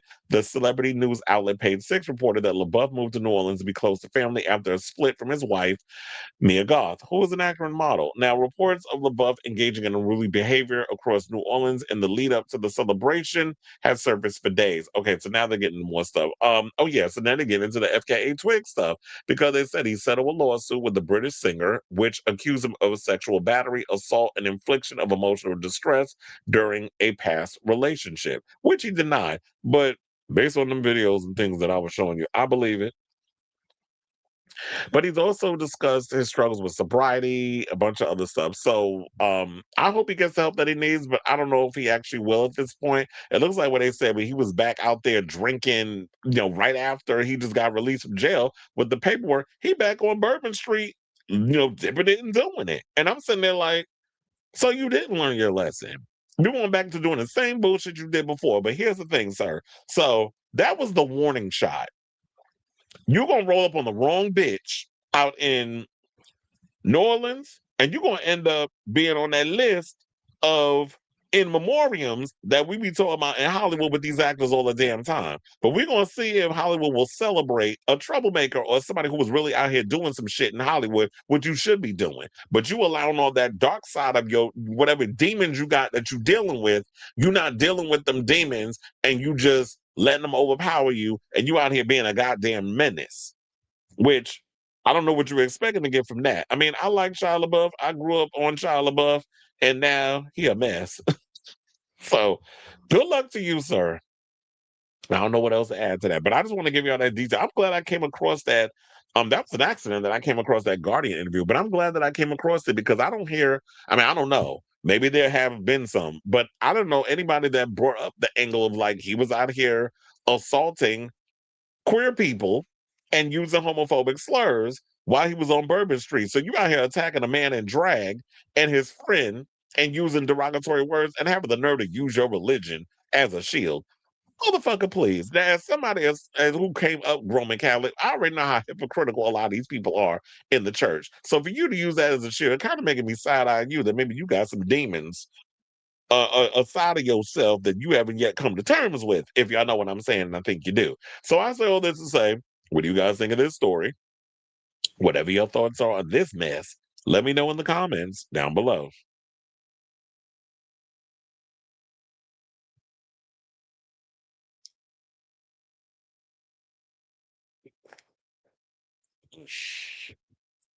Jason says, Kenzie Bush from down under, aka Australia, says hello, and what happened to Shia? Oh, you from Australia? Well, look, it was a lot. He said, what happened to Shia? He got arrested for being a damn terror. I'm thinking that might be I don't know if he's ever come out and revealed that he's got some kind of mental issues, like bipolar, whatever the case, because it's definitely given that. It's like whenever he drinks, it's just he just becomes this evil person. I don't know if he was under the influence when he was doing those rage videos with his girlfriends, with that girlfriend that I posted, or with Twigs or any of the other women he's been in relationships with. I don't know if he was under the influence, or maybe it is.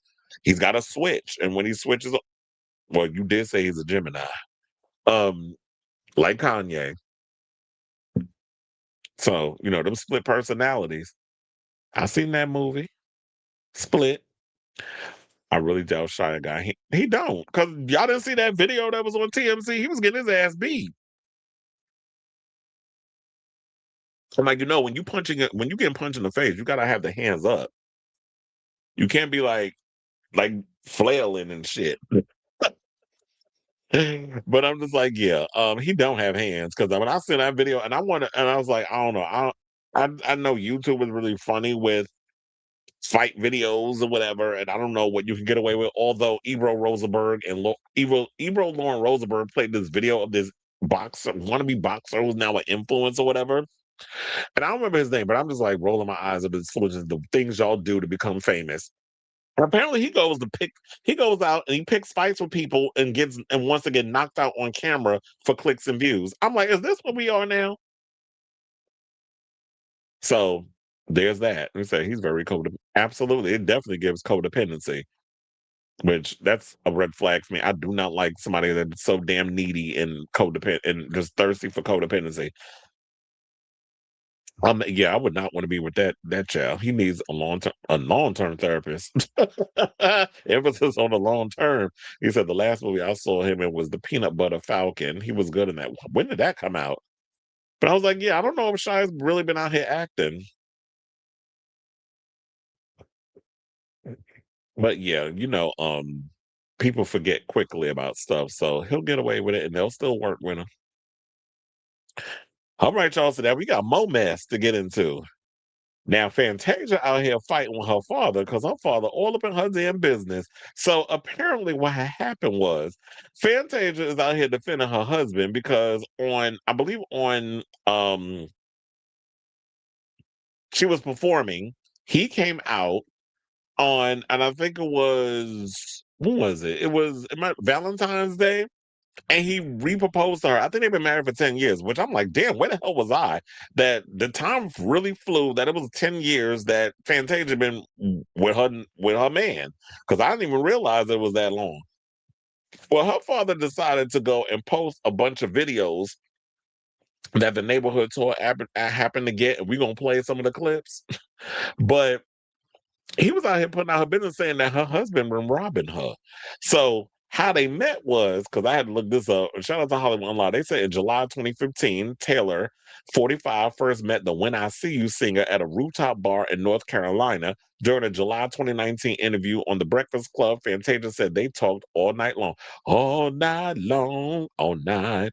And they said 3 weeks later, the two tied the knot in a courthouse wedding. Fantasia said all the things that were on my list, he was. The list included her partner being a man who loved her, her two kids, and God.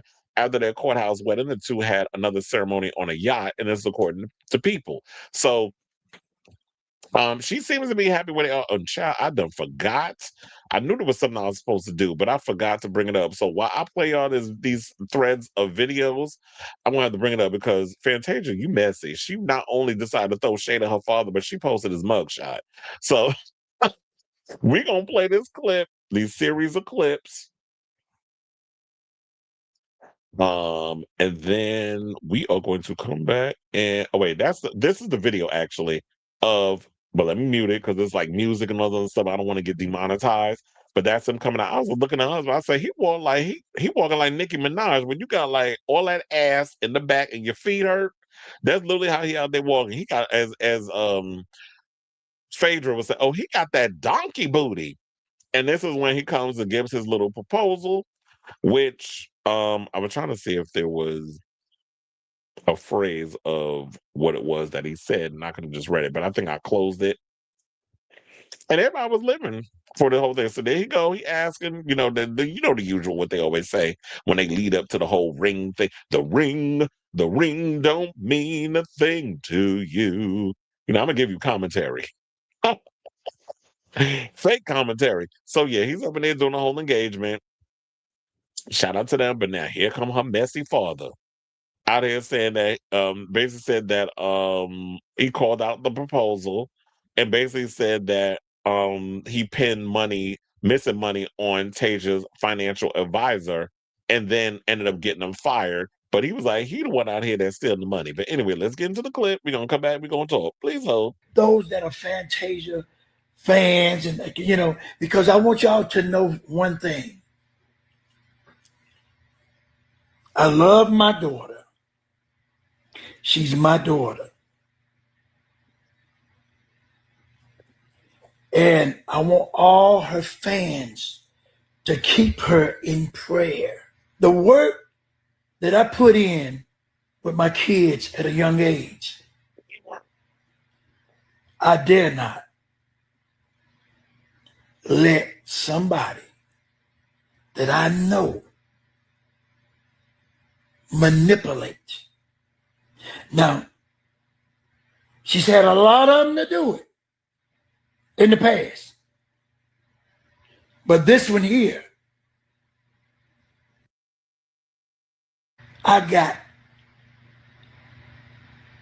proof. Those that are Fantasia fans, and you can't come on stage and put together a cry and this, that, and the other when I was just told a week or so ago by a financial person that was fired from her camp that they were running up on him because there was money missing. And there was no paper trail on his part. The other folk got fired. But he got her fired. How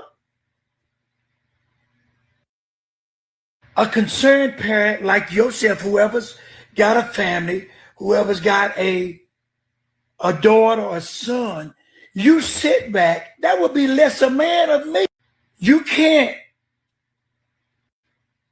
not to shout it out. I called out the man. And sometimes you don't get it. until it's too late. Sometimes. Right, so we're gonna pause it there because I know it gets lengthy. There's a lot more to the slide, and I ain't got time to be sitting here listening to this long-winded ass commentary from Tasia father Joseph Barrino. So there was people in the comments. They were just like, "This is Brorilla fault." For those who not familiar, Brorilla is Glorilla's bulldagger sister that was running around here spilling all Glorilla's personal information and saying all kinds of mess about Glorilla for 15 minutes of fame. So now a lot of people out here saying that they trying to do the same thing and had a little clout moment. One person, I do agree with what they said, and we can just move on into what Tasia said about it. They said, call your daughter, which I do agree with. Why are you on social media spreading Fantasia business and all that good stuff? Well, guess what? Now Fantasia has entered the chat because I got to pull up the thing, and she came at her father with his mugshot.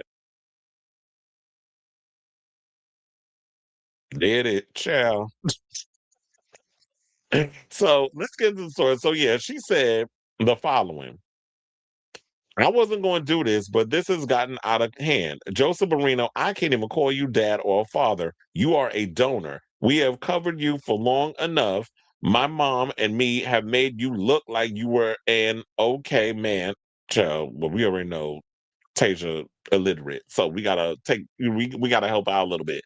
Look like you were an okay man, but now you have come for my king. Tonight I will go live, and behind me will stand all who knew you. Because she been knew you, not know you. How can anyone, or how can someone steal if I, Fantasia Taylor, is the CEO and my King Kendall Taylor is the president of all our companies? Tonight I shall help you finish the war you started. Ooh, it's about to get messy. And had the nerve to pull up the mugshot from 2024, 11/13, Guilford County, North Carolina arrest. Now, what was he arrested for? Because I got that too. Hold on. Now I got to pull that picture up. I told you this is going to be a receipt heavy show today. Then there's that. So it said, name Barrino Joseph Wayne, 62. He's 6'1", 180 pounds, Black African American. He's the sex is male. 11/13/2024, misdemeanor crime of domestic violence. So he was putting paws on somebody. So the post and they will look. So all this stuff that he out here saying, she's like, oh, you want to sit up here and you want to come at my husband over accusations that you claim that you are privy to or whatever the case is. So now you want to put my business out in these streets. Now I'm gonna put your business out in these streets. And at the end of the day, I don't like this because I feel like on one hand, yes, stand 10 toes down on your husband and protect him any which way you feel that you can. But I just hate the fact when you have family members out here fighting because you got a messy father who's out here telling your business, or you got members of your family that you know you don't fuck with that want to sit up in here and cause drama and spill your tea because they want their 15 minutes, or they probably gonna. I would not be surprised he end up on Trashy K ass show because she'll take anybody over there and be up in here telling your business and for a little fee or whatever the case is. So it's sad when you have parents or siblings or whatever the case is that get up there and just start spewing your business and hoping they can get some type of opportunity out of this. But I just want to know, what do you gain from all of this? Putting it out in the public, because we all should not be up in this group chat right now. We should all not be privy to what's going on in the Barrino, or sorry, the Taylor household, because she's not a Barrino. She married. I's married now, so she's a Taylor. So what do you gain from putting her business out here? Is this like you thinking like this is a cry for help because you tried to talk to your daughter about what's going on in the family and you feel like she's so in love and she's one of those? Because I don't know if the man is a mess or got preconceived notions or is stealing from her. Or you feel like your daughter's in this a piece of man is better than no man at all type of situation. So you feel like the only way that I can get ahead of this situation and actually make sure that she wakey is that I put it out there for the general public to come in and do whatever. Because you talk about pray for her. I'm like, pray for her for what? Why I gotta be why am I in it? Why I gotta sit and waste my prayer on somebody who look like they happy with the relationship they got? I mean, who knows? Maybe that money you talking about went missing. Maybe he used that to buy the ring to put on her finger for that second proposal. Who knows? I'm just being messy, but I'm also just trying to be devil's advocate in this situation. So, Tasia, you messy for this, but Joseph, you started it, and now Tasia out here saying she gonna finish it. So I say all this to say, what do y'all think of this story regarding Fantasia and her father now out here fighting? And this is just sad that this is where we are right now. 2026, we only 2 months in. It has been crazy out in these streets with what's been going on. So yeah, I definitely want to hear from y'all. Let me know what your thoughts are on this story in the comments down below.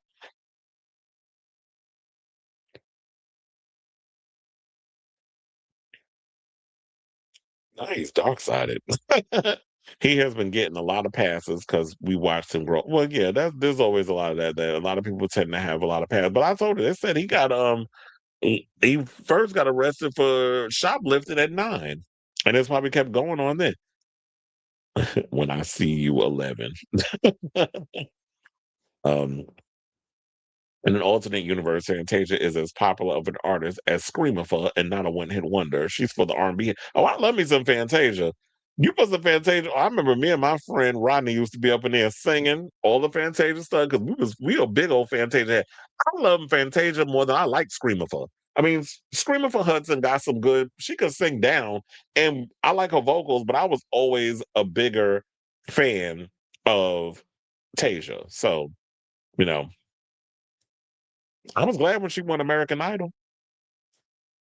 No matter what, she gonna stand by her husband. And you know what? There's a lot of people like that. So she gonna stand by, then let her stand by. And if it gets to a point where if this is true, what her father said, sometimes people gotta learn the hard way. Some people just be so drunk in love that they don't see what's really going on. And if they're okay with what it is and she wanna look the other way, or maybe she doesn't want to be aware, then that's her decision.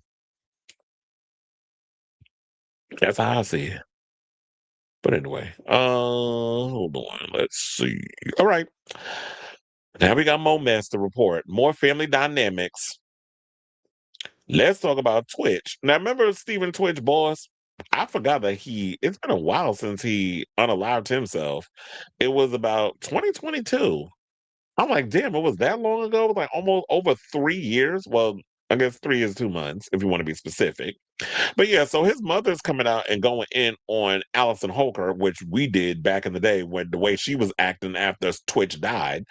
I always kind of side-eyed her in a lot of situations. I always felt like she kind of came across as very opportunistic and didn't probably love that man at all. But anyway, so his mother is coming out and saying that after she went and speaking of Valentine's, there's a lot of stuff going on Valentine's Day. Previous story was about Fantasia. Now with this one, excuse me, he said that Allison announced that she's engaged. And so Twitch's mother said that she has not been able to have contact with her grandkids since her son passed away and is now taking Allison to court over the fact of all this drama going on. So just before Valentine's Day, Allison Holker, widow of the late Stephen Twitch boss, announced that she was engaged to her boyfriend, Adam Edmonds. But what should be a blissful era for anyone else has seemingly been overshadowed by yet another family feud behind the scenes 3 years after her husband's death. Boss, best known for being Ellen DeGeneres' sidekick on her TV show, and also I Know Him So You Think You Can Dance, was found unalive of a self-inflicted pow-pow wound in a Los Angeles motel at the age of 40 in December of 2022. Since then, Holker, 38, has attempted to pick up the pieces and care for their children, Maddox, 9, and Zaya, 6, as well as her daughter, Wesley, 17, whom Twitch had adopted and helped raise. 2 months after Twitch's passing, Holker released a memoir, which people dragged her ass over. Thus far, my story of love, loss, and embracing the light. I wondered, was that ever a bestseller? Well, it's not mentioning it, so it probably wasn't. It probably was about as successful as Kevin Federline's book. Members of the Boss family, however, said they were blindsided by some of the claims she made about the late performer, and they alleged they were forced to sign an NDA prior to his funeral. Now the Daily Mail can exclusively reveal more accusations Holker faces, as unveiled in a scathing lawsuit filed by Twitch's mother, Connie Boss Alexander. She sought the court's intervention after she became fearful that her relationship with her grandkids would deteriorate and that she'd be faced with a permanent disrupted family bond. Now, in September 2025, Connie filed a petition for grandparent visitation against Allison, alleging her relationship with her grandkids had changed following her son's death, describing it as a unilateral and retaliatory decision by the dancer. Unfortunately, shortly following my son's passing, Allison refused to allow me or any other members of our family to communicate with or see the minor children. My hope is that the court can grant me limited grandparent visitation in a way that neither infringes on Allison's autonomy or disrupts their life. I believe it in the best interest of the children to continue to have a relationship with their father's family, especially now that he is no longer present in their lives, she stated in the filing. The 62-year-old went on to explain that Twitch was the primary point of contact connecting her with her grandkids, since she lives in Arizona and the kids live in California at the time. After Stephen's passing, things changed, she alleged, noting that she no longer had frequent correspondence with the kids, including phone calls, FaceTime, text, or social media messaging, she says took place multiple times per week. She continued, I did my best during the first year to stay in touch and maintain some consistency, especially for the sake of the children, but it became difficult as respondent Allison began distancing herself, often expressing frustration over public comments she believed our family should have addressed. At times, contact would be cut off altogether and only resumed after I reached out repeatedly. Over time, our communication became increasingly infrequent, and at this point, we're no longer in contact despite my numerous attempts. The comments the family have made about Allison seemingly refers to Connie accusing her of tarnishing Twitch's legacy with debt and drug claims in her memoir. Well, I feel like as a mother, I have a right to come out and defend my child. You're coming up in here and coming up with accusations that I don't know to be true, or it might be tarnishing the legacy of my son, and you running around here trying to sell a book with sensationalized whatever, and by putting all these things in there. And Twitch is not here to defend himself, but you was trying to financially benefit off the back of that man, which made people side eye you. Now it's like you're in a situation where it's like you're trying to weaponize and use, and a lot of you women do it. I'm not saying all, but I said a lot. A lot of you women like to use your kids as these pawns and weaponize them either against the father you mad at, but he's not here, so you can't be mad at him. So you're going to take it out on his family. Because I feel like regardless of whatever the situation is, when it comes with how you feel about the man that decided to take his life for God forbid whatever reason, I don't like the fact of people trying to keep kids away from family unless that family member is a danger to your children. And I don't think, based off of the evidence or whatever it is that's out here, from what I know, based off of just the information that we have, is that Twitch's mother is a danger to your kids. Because one thing will happen when them kids is old enough, they will go to resent you because you're trying to do this whole control thing. They should know who their family is. They should be able to spend time with family members on the other side. Those kids is half black, and I know damn well she ain't raising them that way. She ain't raising them with the black side. So now they said that Allison argued that her mother-in-law was alleging what she's alleging wasn't true, and that she facilitated phone calls, FaceTime calls, and visits with Connie and the kids. Furthermore, the Dancing with the Stars alum said that she's even invited Connie to see the kids, and petitioner declined the invitation. Well, if there's any kind of evidence, since y'all want to talk about FaceTime and texting and all this other stuff, pull up the text. Make sure you use that in the courtroom, because if Connie has something where it's like trying to see the kids and putting text messages, the emails, or whatever the case is out there, and there was any kind of rebuttal or you've been left on read or whatever the case is, you could show that in court, and that'll be the proof that Somebody's lying. Now, in a filing from January 26, 2020, January 26, 2026, 12626.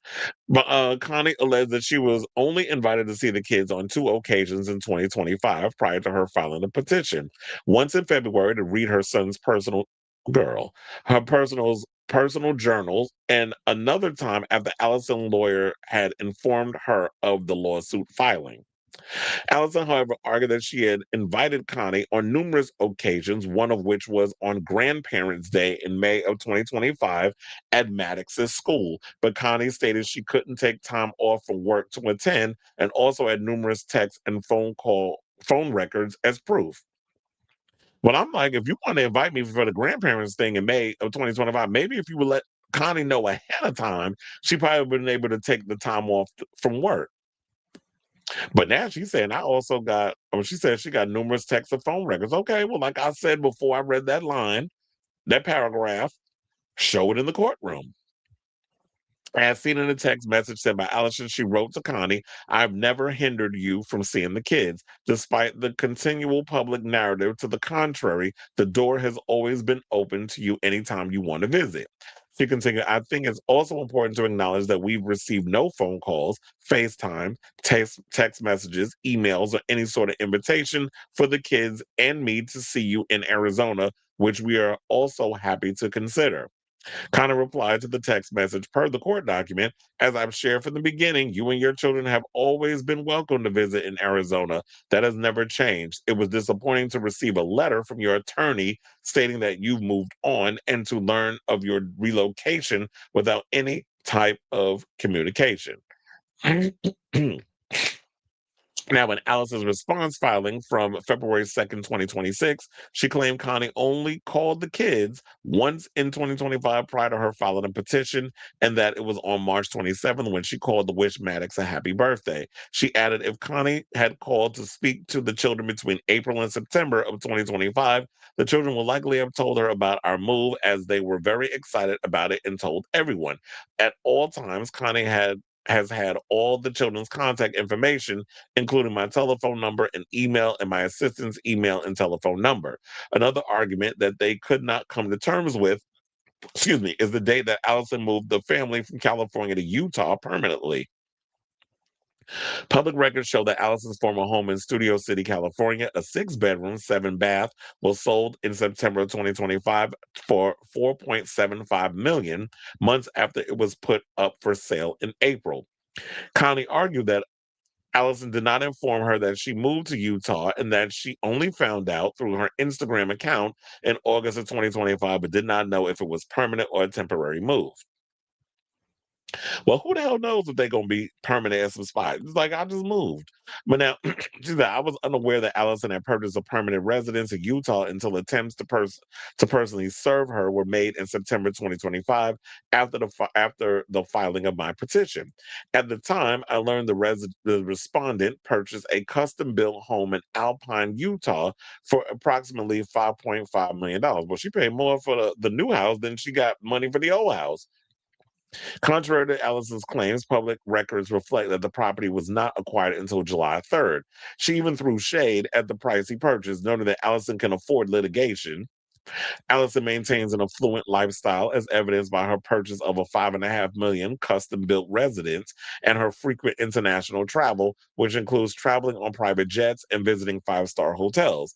Now, in Allison's reply from February 2nd, 2026, she clarified that she purchased a home in Utah in March of 2025, which was the new construction, and that she moved in June of 2025 after the kids completed the school year.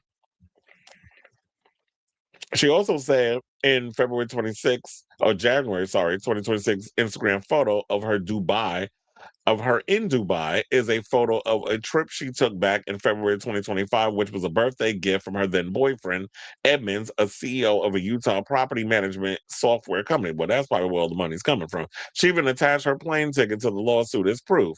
Allison's residency was a big argument in the lawsuit since her lawyer attempted to get the lawsuit thrown out due to the lack of jurisdiction in California.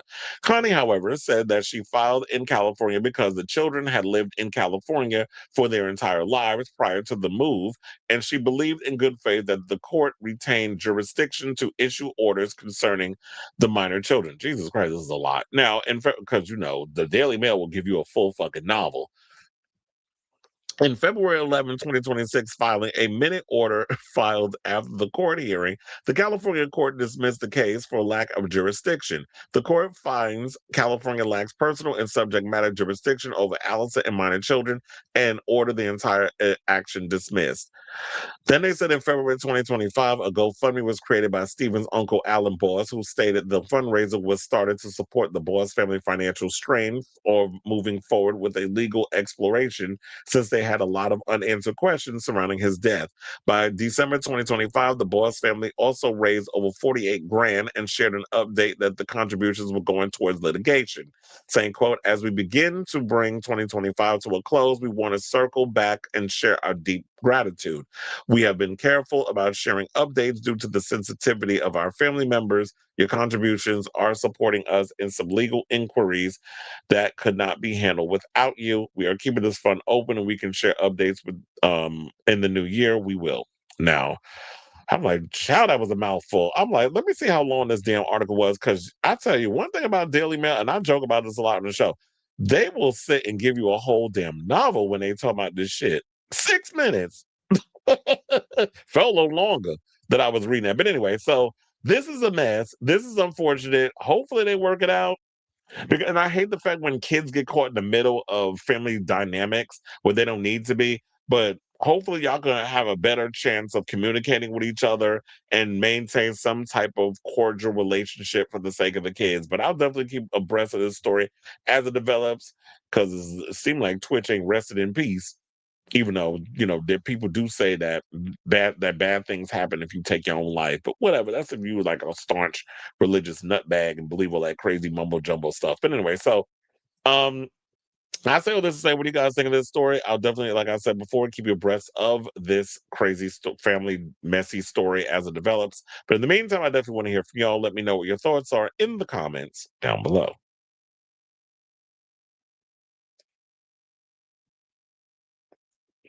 Allison was an opportunist. She settled for the man because of the lifestyle she would live. Well, I do kind of, based on the timing, I will agree with you on that because I felt the same way. Connie may need to wait until those kids are of age to make decisions for themselves. Grandparents' rights. I was like, I never even knew that was such a thing. But that was news to me when I read it. But I'm like, yeah, apparently grandparents have rights to see their kids, I guess. I'm like, that's something I never heard of. All right, y'all. So now we're down to our final 4 topics. So before we get to our final 4, if you could please do me a solid and hit that like button if you haven't already. If you are new to the channel, hit that subscribe button and also be sure to smash that notification bell so that way you know when we go live with a brand new episode of Chris Avalon Unfiltered. Also, if you want to become a member, we have memberships on the channel, so definitely do that. But also hit the like and subscribe and notification. It definitely helps with the algorithm and all that good stuff, pushing the show out there for more eyes and all that good stuff on the channel. Please and thank you. So without further ado, let's talk about Cardi B. So apparently, Cardi B is currently on her Little Miss Drama tour. And people are living. They said she was like the first female rap star to actually sell out 2 nights at the Kia Forum in California. So she managed to hit a milestone. And so congratulations to her. She's up there dipping it and doing it on the stage with this tour. And in the meantime, while she out of here dipping it and doing it, Stefon Diggs is allegedly trying to spin the block and get Cardi or get back in her good graces. And I'm like, sis, if you fall for this mess, I don't want to hear. Because Stefon doing the same damn thing that Offset was doing to you. Where it was whenever y'all would go through some things, he would woo you back with gifts and things of that nature. And sidebar, it was Raphael pointed this out. Well, sorry, Cleveland. The central government. Cleveland done said on the show, when we was talking about something earlier, he said if you actually take the N out of Stefon's name and you scramble some of the words around, even though you need an extra F up in there, spells Offset, but it's OF S-E-T. So if you kind of spell the word in a way, it's like it's missing a letter, take the N out, put another F in there, it literally be all. I said, child, now if this is not the universe doing some weird mumbo jumbo crap where it's like you dating somebody with kind of like the same letters in their name and they also are similar in certain situations, especially in the wooing department and multiple baby mamas and all of that messiness, then it's like, Cardi, you definitely have a type. So, what began as a subtle social media clue has now evolved into what reports describe as a full-blown split between Cardi and Stefon Diggs, which we talked about this like around the time of the Super Bowl. I told y'all that they had broken up, but now it's confirmed. And then I showed y'all that video of Cardi where they was asking on the red carpet if there's anything you got to say to Stefon before before the Super Bowl. And she kind of gave this look like good luck, and then walked away. And you could literally see it on her face like, "This is a miss." And I'm like, oh, so y'all done broke up or something. What's going on? Miley was good. Like, I was looking at her like something's going on. And come to find out, there was trouble in paradise and they broken up. Now, the couple unfollowed each other during Super Bowl weekend, triggering speculation that something was wrong soon after a planned high-profile post-game celebration was abruptly canceled. Because I did tell y'all that there was word that when she was going to be going to the Super Bowl that she had rented out a couple of suites. She had gotten some private planes. All this other stuff was going to bring family members, Stefon's family, a bunch of other people, fly them in, and they were going to like hang out in the suites and stuff. And then it was going to be like this big after party that she was also going to be funding for him and was going to pull out all the stops. But now they had broken up. She was like, "Oh fuck you! You gonna have to figure that out on your own." Maybe that's why his team lost. Now, behind the scenes, according to an insider familiar with the situation, Diggs has been making dramatic overtures in an attempt to fix things. The 32-year-old wide receiver has reportedly sent Chanel items and even a $26,000 Rolex watch to the 33-year-old rapper, hoping the grand gestures might reopen communication. The response, however, has been cold. Well, she's been there. She's been through that. Offset was always doing the same damn thing. And for a while it was working until she finally got the best, her wings up under her. And she was just like, oh no, you're not going to keep making me out here look like a fool. They said she's very, very upset with him. This is what a source told the U.S. Sun. Now, for now, she considers herself a single mother. She walked into that one because she had a baby in November with Stefon. And now it's February and y'all not together.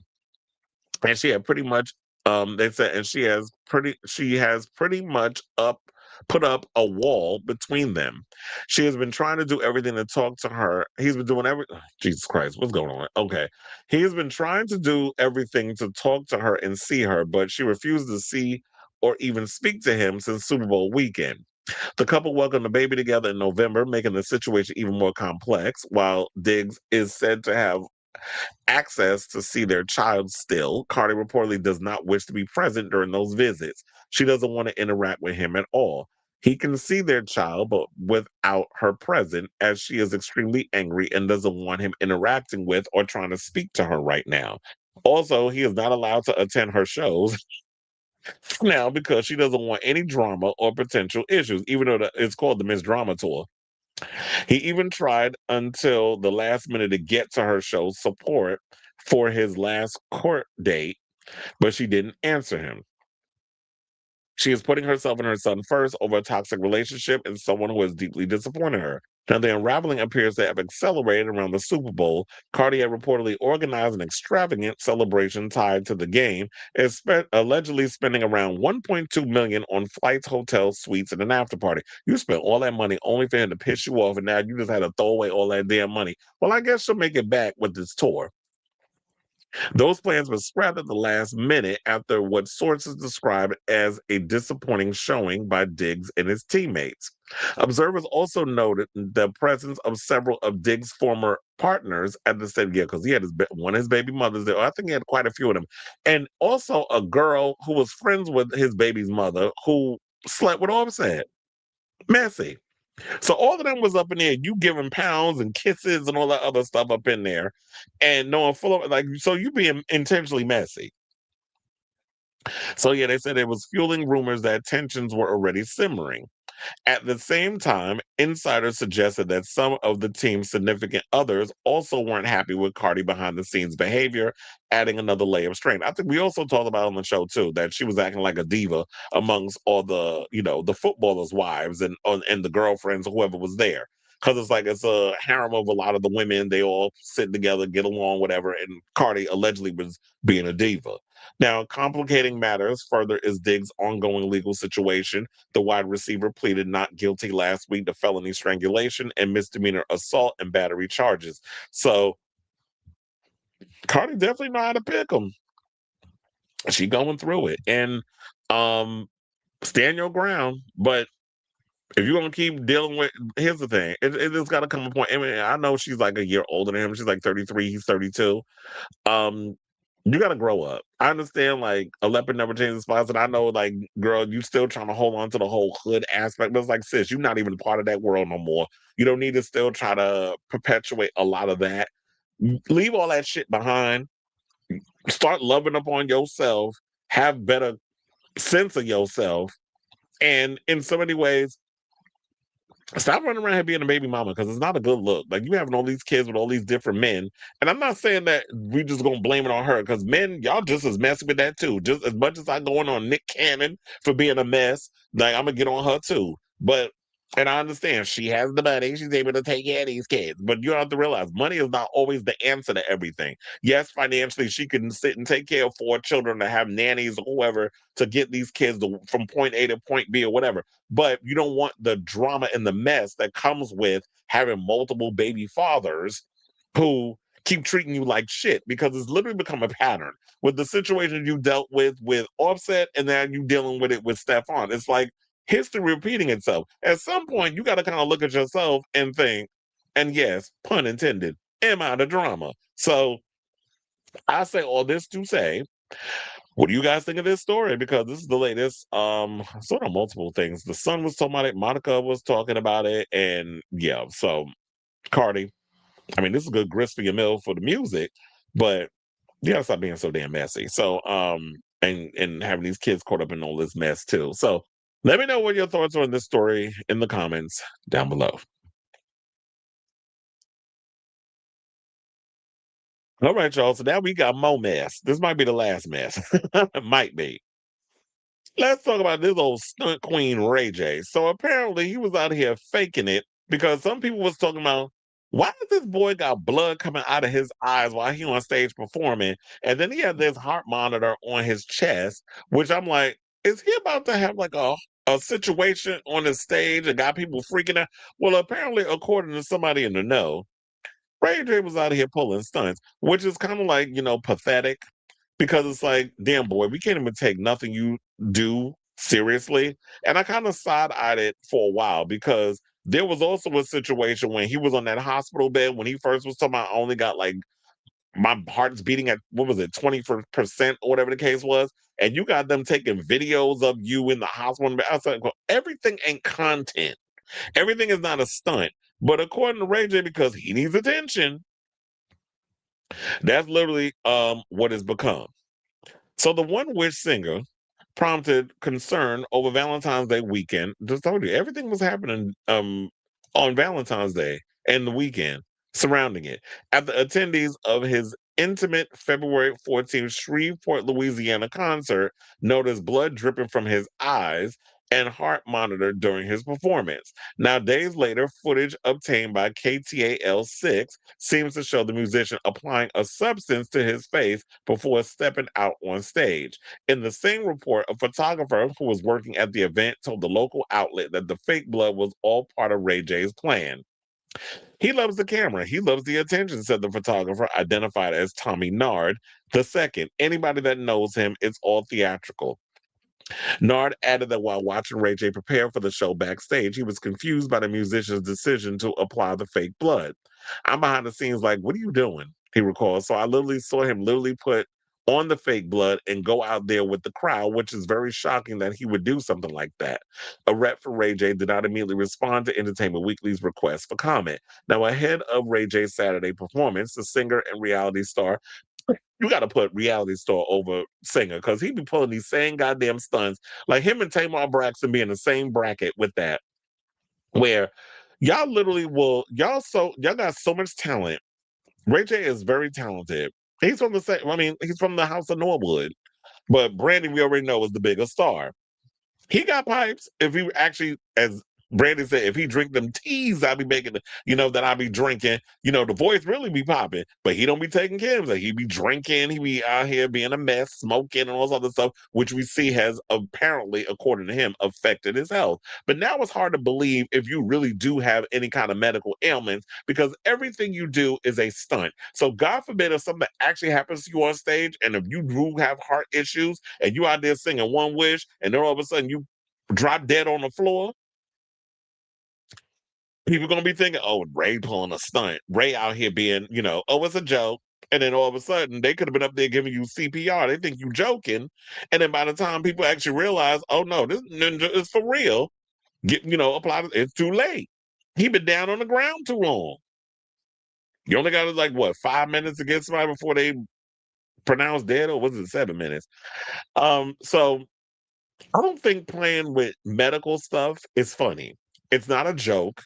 I know you can come up with stunts and things, but how about this, Ray J? For once, how about you, if you really serious about this music, how about you actually focus on showcasing your talent instead of pulling stunt queen antics? Because when you start playing with your health, the universe has a way of humbling your ass real quick. Which is why I don't like messing with health stuff. I don't play around about health and none of that. So they said afterwards, footage of the concert made the rounds online, including a clip in which Ray J takes off his sunglasses on stage to reveal blood pooled beneath both of his eyes. Another clip shows him taking off the top of his orange jumpsuit to reveal blood smeared on the medical device, resembling a heart monitor. After a backstage video, Ray J responded and claims he looks sick by saying he was feeling better. Hey y'all, we're perfectly fine. Nobody's sick. He reiterated with a smile. Look at me, I'm fine, y'all. Ray J, come get your Brandi, come get your brother. Please come get him. Now, 3 days after the performance, the singer's manager, Melinda Santiago, said in a statement to People, we all know Ray J has been under the weather, but all of my artists that work with me got to do their job, whether they are bleeding or not.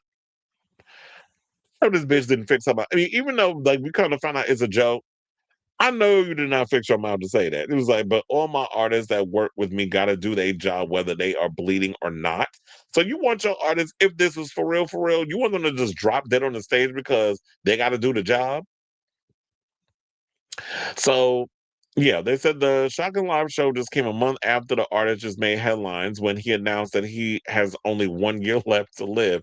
After being hospitalized for a severe case of pneumonia on January 6th, of all days, Ray J said his doctor prescribed him 8 different medications in an effort to prolong his life amid his ongoing heart issues. He told fans that his years-long struggle with drugs and alcohol has had a long-term effect on his health, claiming that the right side of his heart had turned black. Ugh. Of that, in a January 25th Instagram post, he told his followers that he had almost died, adding, my heart's only beating like 25%. But as long as I stay focused and stay on the right path, everything will be all right. So now you're out here milking the fact that you got heart issues for the sake of your fans and freaking them out. A mess. So I got nothing else to say on this. It's just Ray J is out here being a damn clown per usual. But I have to say, what I do want to say is, what do you guys think of this story regarding Ray J being Ray J and just pulling stunts and shows per usual? So whatever your thoughts are on this story, let me know in the comments down below. All right, y'all. So now let's get our second to the last topic. And let's talk about Lady Cooper. So apparently word on the curb is, well, it's not even word on the curb, it's actually official. That he has quit what is it, CBS over there at 60 Minutes after 20 years. But I got the real tea according to Rob Shutter in a second. But let's get through this whole thing regarding of what he said is the reason why he's stepping down. I mean, I would think it has to do with the incompetent ass Barry Weiss over there just ruining CBS News and trying to turn it into like, this fascist network. Now, Anderson Cooper has confirmed news reports that he's leaving 60 Minutes on CBS after 20 years with the network. The news was first leaked to the media via the media newsletter Breaker. It reported that the insiders said Cooper has declined to renew his contract with CBS and that his show on Sunday was his last. Cooper later issues his own statement confirming his exit, saying being a correspondent for 60 Minutes has been one of the highlights of my career. I got to tell amazing stories and work with some of the best producers, editors, and camera crews in the business. For nearly 20 years, I've been able to balance my jobs at CNN and CBS, but I have little kids now, and I want to spend as much time with them as possible while they want to spend time with me. CBS later issued its own statement saying for more than 2 decades, Anderson has taken 60 Minutes viewers on journeys to faraway places, told us unforgettable stories, reported consequential investigations, and interviewed many prominent figures. We're grateful to him for dedicating as much of his life to this broadcast and understand the importance of spending more time with family. 60 Minutes will be here if he ever wants to return. So then, of course, they get into the whole Barry Weiss situation. Although Cooper cites his family as the reason, his exit occurs a few months after the appointment of incompetent ass Barry Weiss as the CBS News editor-in-chief. Like Cooper, Weiss is, and just because she a part of the homosexual community don't mean that she's, on the right side of history. She's a queer journalist, author, and media entrepreneur. She landed the role of editor-in-chief of CBS News in October 2025 following a Paramount acquisition. Known for her criticism of woke culture and legacy media, she founded the Free Press, which was bought. She resigned from the New York Times in 2020, but I forgot who actually bought it from her. It might have been the Ellisons, which they actually went and hired her. Now, David Ellison, the CEO of the recently merged Paramount Skydance, which now owns CBS, appointed Weiss. Ellison is also a billionaire ally of Donald Trump. Many media commentators regard Weiss's appointment by Paramount Skydance as a way to appease Trump and boost right-wing voices on CBS, which is literally what has been happening because you see it in what they've been doing. They've been literally trying to turn it into like their own right-wing channel, similar to Fox News or News Nation and all that other stuff. But I'm like, that's not what CBS is. CBS is what it's always been. So now you're trying to turn a network and prevent actual news from being told, and you want to spew propaganda up in there and brainwash people. But it's been shown in the numbers. People have sort of been backing away. People have been longtime watchers of CBS have kind of been backing away. You've been seeing it a lot in the commentary and the videos and stuff they've been doing. And then I got another thing on who they talking about, which conservative pundit, I don't even know if we can call him conservative, is going to actually be over there gunning for it, or they're gunning to put him in a job. But I'm like, he going to leave YouTube and come over there to CBS? Well, we'll see. So they said Weiss time at CBS has been marked by controversy. Earlier this year, the network pulled the previously advertised news report on the White House administration's deportations to El Salvador. The reporter of the segment, Sharon Alfonsi, criticized the decision as political, which it turned out it was. And then also, we just had the recent thing where they prevented James Talarico's interview from Stephen Colbert, which they ended up putting on YouTube because they apparently think people who watch CBS don't know how to work the internet. Now, that one person, Paul Rudnick, went and said the following: thanks to Barry Weiss insisting that Trump can veto any 60-minute story, the great Anderson Cooper is leaving the show. Cooper is the opposite of Weiss. He's an experienced and qualified journalist. Weiss has hugged and kissed Trump in the Oval Office. That's who she is. Another person said, I knew Barry Weiss was going to destroy CBS. I just didn't know she could do it this quickly. Now, so yeah, they bring up the Stephen Colbert thing. Then there's Brendan Carr, who, runs the FCC and that whole drama. And, with the James Talarico thing. And so then, yes, here I came with this story. So Rob Shutter is reporting apparently the reason behind Anderson Cooper's deportation. They said that he wasn't pushed out and he didn't quit. So They said it's not a voluntary goodbye now. Sources tell Naughty But Nice that under the network's new leadership, with editor-in-chief Barry Weiss taking an aggressively hands-on role, Cooper's working environment became increasingly untenable. Barry made it clear she wants a different tone. Every script was scrutinized, every edit questioned. It stopped feeling like trust and started feeling like a test. Another source is more direct, saying he didn't quit, he was pushed. When management makes it that uncomfortable, walking away is the only option left. Because I was sitting there like, he talking about little kids. First of all, Anderson, you was doing this shit for a long time and you wasn't having a concern of what I want to spend time with my children. When this is like the prominent time where you need to be spending time with your kids. I do think it's got to do with politics. But you know, they all try to wrap it up in this little PC little bow. And it's like, we all know that was the reason. Because I always believed from the beginning when he stepped out, I said, oh yeah, it was because of her. And the guy that's the head of the FCC and who they're cucking themselves to, the man in the White House, the president. So now another source is more. They said multiple staffers described an atmosphere where Cooper's measured, calm reporting style no longer aligned with what executives wanted, saying they're looking for edge, for dominance, for a different kind of presence. Okay. Anderson is thoughtful and precise. That suddenly became a liability. Insiders say months of intensified oversight, second guessing, and internal friction left little room for compromise. Saying when your own newsroom feels like hostile territory, it's not really a choice. The message inside CBS is clear: a new era is underway, and it doesn't reward gentlemen.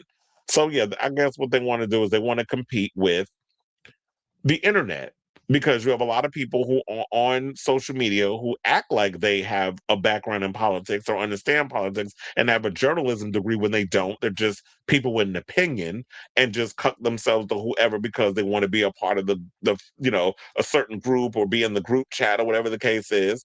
And to me, I guess what that is there's this rumor going around that it might be Joe Rogan. So there's Rob Shutter's also reporting that Barry is looking to hire Joe Rogan to work at 60 Minutes. What alternate universe? I hate this timeline that we're in, by the way. Joe Rogan's a fucking idiot. He doesn't know what he's talking about half the time on a lot of things he talks about on the show, and I've watched him in a lot of situations. But what the hell what is he on? Those creatine shakes, whatever it is that he be drinking, those pre-workout shakes, done fucked up his brain. Kind of like that old mess RFK Jr., who was, I hate to bring it up, but did y'all see that video of him and Kid Rock in the hot tub together? That has got to be the worst attempt at gay porn I've seen since, I don't know, I can't think of anything. It's just the worst attempt at gay porn. But so now they're saying that sources tell Naughty But Nice that as CBS recalibrates following Anderson Cooper's departure, new leadership is thinking radically different about the future of the iconic news magazine. And they said they want oxygen in the room. Well, he's going to suck it all up. They said not someone preaching to the choir. They're looking for reach. According to multiple sources, Rogan's massive podcast experience and long-term interview style have caught the attention of editor-in-chief Barry Weiss. Well, here's the thing. What kind of interview style? Because Joe Rogan don't really ask questions. No, Joe Rogan has given a lot of people that he has a bias towards. He what's the word? I just feel like that he kind of gives a lot of softball questions and a lot of things that he really don't hold people's feet to the fire when he interviews them. So they're saying that his massive podcast audience and long-form interview style have caught the attention of the editor-in-chief. She respects disruptors. Joe built a global platform without legacy media. That matters to her. Well, why would you ask him to come over to legacy media then? He's built a global platform without it. I mean, once upon a time, he used to hold Fear Factor. So that was part of legacy media. And I feel like he's probably doing just fine where he is. He does the UFC and he also does the other thing. So I think like, girl, if you really think that bringing Joe Rogan of all people or trying to slowly turn it into the MAGA network is going to help that channel anyway, you're destroying what little is left of 60 Minutes, let alone CBS. Barry Weiss needs to go. She is just ruining what little sense of credibility that the network has. I didn't know she was going to destroy that damn channel that quick. And this is why I've been so hell-bent on like hoping and praying that Paramount does not get their hands on Warner Brothers. They're still trying to get their hands on them now, and they said, and then there's been stories going around where they were saying like, well, Warner Brothers is considering it. No, they're giving you a well. Now, what's the thing is they're giving them a week. I don't know how many days is left in the week that they gave them from the time when the story came out. Maybe like the end of this week to come up with a proposal to see if they can outbid Netflix. And Netflix has the wherewithal to combat that bid. I don't think that Paramount Plus is going to get their hands on Warner Brothers. This is the last time they said this is it. After this, go the fuck away. Like you're literally acting like the guy who doesn't understand that no means no. Like literally to the girl. Like you trying to hit her up, hit on her, take her out. She's like, I'm not interested. What part of that do you not get? Larry Ellison, I mean, the Ellisons clearly they got hearing issues. So I think what it is, they'll entertain it. They'll get just to protect themselves because you can't say, no, we good. We don't want to hear any more things from you. You got to protect yourself in these legal situations. So we'll hear your proposal. We'll entertain it, but we've already in our mind and based in, the reality of it all, we have our mind made up. We're going with Netflix. Netflix is a Netflix studio.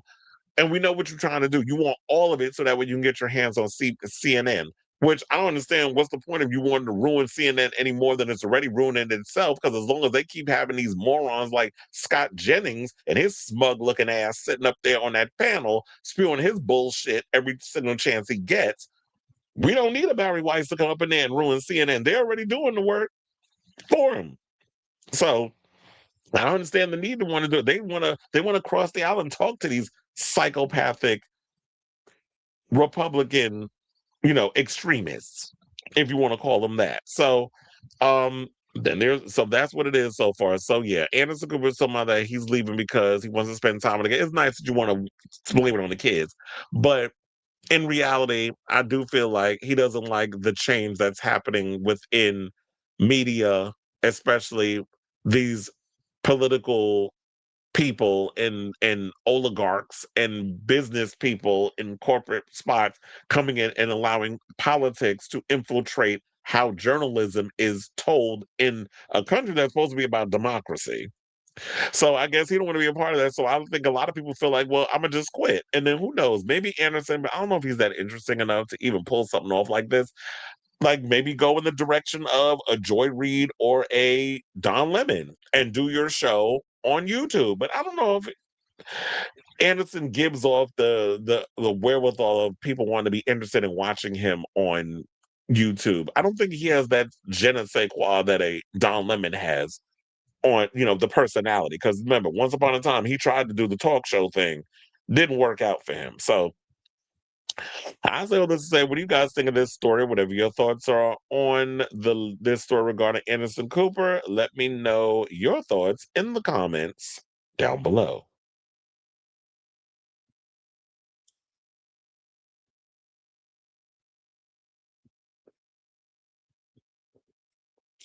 In 2020, CNN and NBC were my stations of choice when watching election coverage. In 2024 was ABC, CBS, and Fox. I'm glad Anderson left. He's an astonishing journalist that deserves more than C tier, not C tier CNN.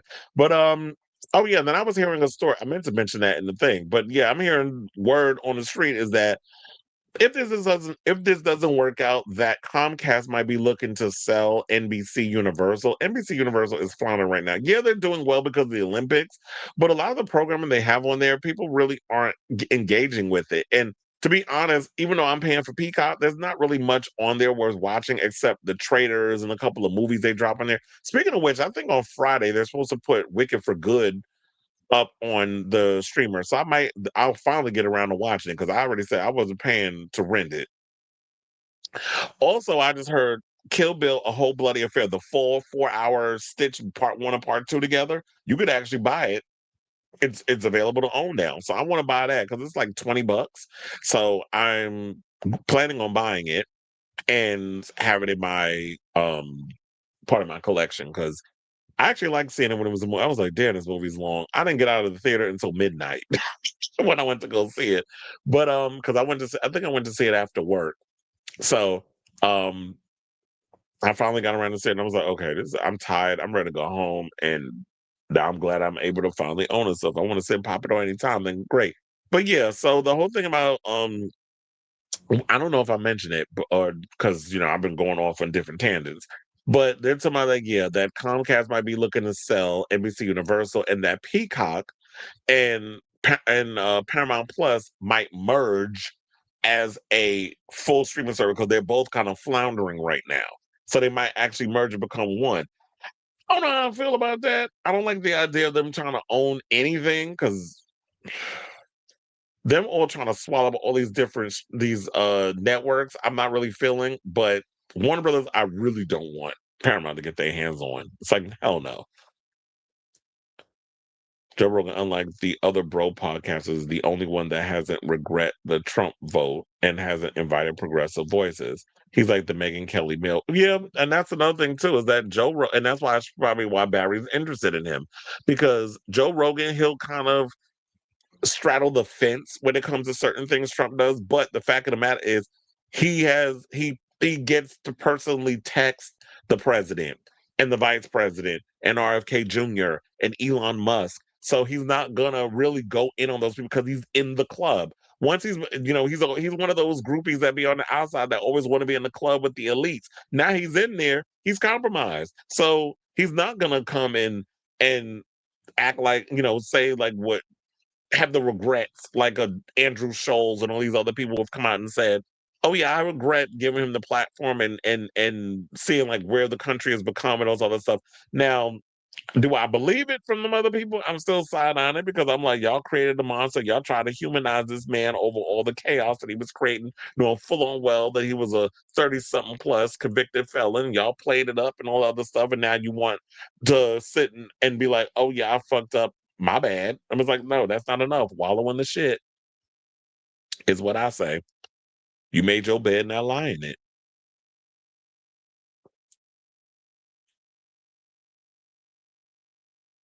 No shade, but you want to know something? I haven't watched the Winter Olympics. I tried, like at times. I'm like, oh yeah, I'm gonna get around to it.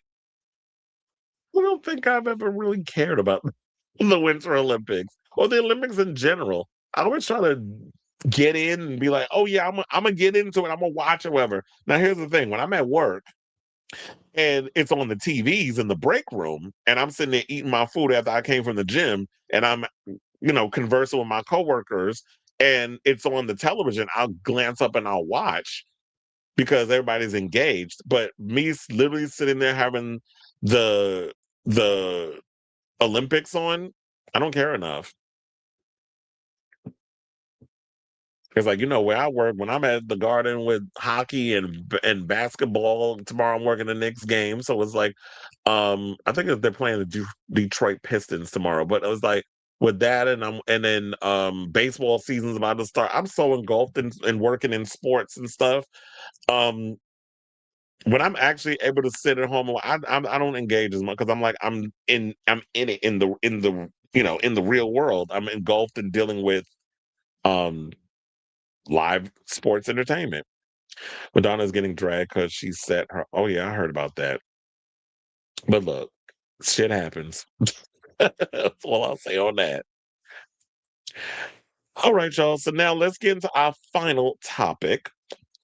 And let's talk about Karamo. So he recently posted on his Instagram about how he was forcing connections, amid all the fallout of Queer Eye. So maybe in a way he was talking, but not really talking about that, he was forcing connections with people, excuse me, who were unable to see their value. Now, as Queer Eye airs its 10th and final season, one of the Fab Five has been laying out his feelings about his connections to his castmates.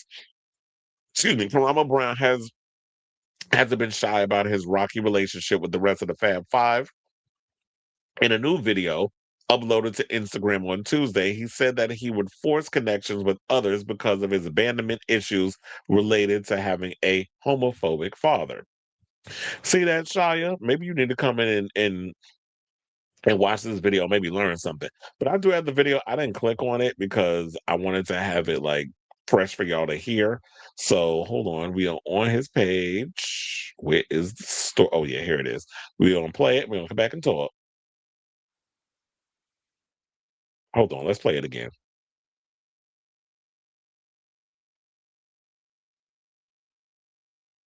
Pharaoh, I don't know how we pronounced it last night, with some roasted carrots, some scallion. Good. Day later, that's real good. So if I can be vulnerable with y'all for a little bit, I grew up without having the love of my father. I know, right? It's because his homophobic ass couldn't see past my sexual orientation, and now he's missing out on this amazing son. Could you imagine having me and then missing out on it? Girl, she made the wrong choice in life. But I digress. Because of that lacking of love for my father, for many years, I found myself forcing connections with people because my abandonment would get triggered. And then I'd be like, no, stay. And I would like always try to keep them near and try to have them in my life and say, no, I can show you that you can love me. No, I'll do this, I'll do that. I'll be better. Baby, that was keeping me trapped and unhappy. Is there anybody in your life that you're forcing connection with? You show up for them, you give to them, but you never get that back? You leave the conversations feeling depleted? That's your sign to show you forcing a connection. I don't want nobody in my life that does not see the value in me. If you don't love me the same way I love myself, which is key, because I love me. So you got to bring equal to what I got bringing over here. You can't come in here and not bring what I'm already bringing to the table. You better come with that or elevate. Once you start to realize the love I have for myself is not being mirrored back for me, the healthier your life will be. I get it. You want the connections. You feel like I don't want to be alone. But there's a difference between being alone and lonely. You hear me? You might be alone, but you ain't lonely. And if you're feeling lonely, just hit me up. I be in my comments all the time. I be in the DMs too. I'll be your friend. Okay? And I'm going to want you. I'm going to show you love. This is good. Stop. Okay, you better clock it. And that, I think that is generally true. I think that's what happens in a lot of relationships, is that when you don't have the love, and it always tends to be the root is childhood trauma. And it kind of makes me wonder now, thinking back on it, because I don't know if I brought this up when we talked about the Shia LaBeouf thing, when we were playing the clips regarding, how he was being verbally abusive to his girlfriend, the women he was in relationships with, and things of that nature. I wonder if he's had any issues with his father, whatever the case is. I mean, I don't know his personal background in regards to his family because I haven't really paid attention to him like that. But I think a lot of times when you have that trauma of your parent not being in your life for God forsake whatever reason, if you come from a single family household or you have a parent who doesn't love you because they happen to have a queer child or whatever the case is, that a lot of that comes from abandonment. I know even when I've had my parents in my life, particularly my father, I've had moments of even though, yeah, we're cool now, but back when I was younger, I always felt like he wasn't necessarily present. And I think it was because he was more or less, old school. He's well, if you're in your 70s, wouldn't that be considered I don't know, is that a boomer or is that Gen X? I don't know. But he was sort of like someone who was so focused on putting food on the table and working and all other stuff that there were moments where he would spend time with us, but I think for me, I was always like that middle child. So I had middle child desperate need for attention. So I always needed attention. So when I didn't have now it's we're much better, but I always felt like maybe that's why I got caught up in situations that wasn't the healthiest, is because I was seeking that love that I didn't necessarily feel that I was getting. And I think parents, in a way, give you the love that they know how to give based on how they were given the love. And then they pass that down. But then it's you have to find a way to break that chain. If that makes any sense. I'm sitting here trying to decipher the whole thing as I'm talking about it, or analyzing or making sense of it. So maybe that was a thing of what stemmed from Karamo in his relationship with his father. The fact that he had a homophobic father and he would get into toxic relationships, be it sexual relationships or relationships where it was with his queer co-hosts. Because he didn't necessarily say it, but was saying okay, this, even though we were working together and it was a job and all that sort of thing, there were issues that we were having to deal with amongst each other. And even when it was a lot of toxicity with my other co-hosts, I still was trying to put things to the side and forcing a connection with people who really didn't see it for me, probably because for whatever reason. I don't know, maybe because he's black and gay.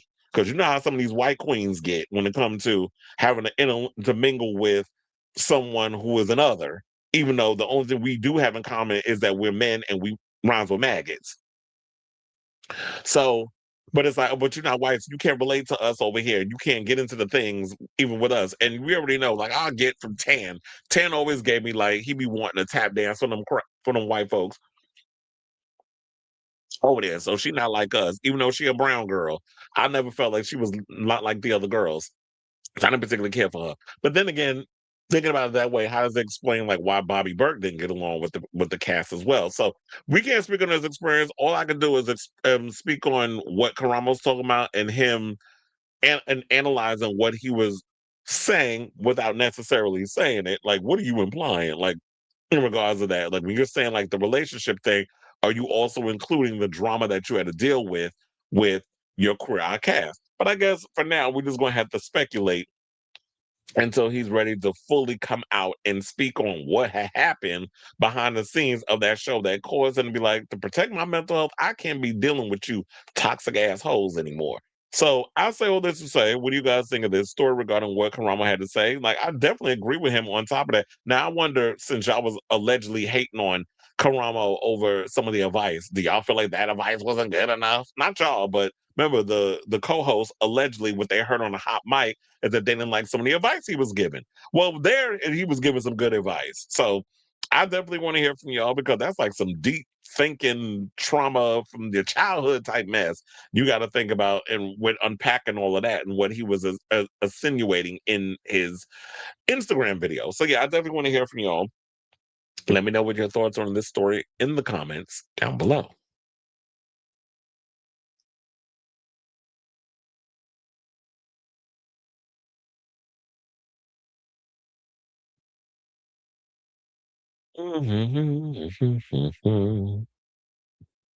You said, have you watched the recent episode of UK versus the World? This is the episode, the queen I was rooting for. No, I have not watched it.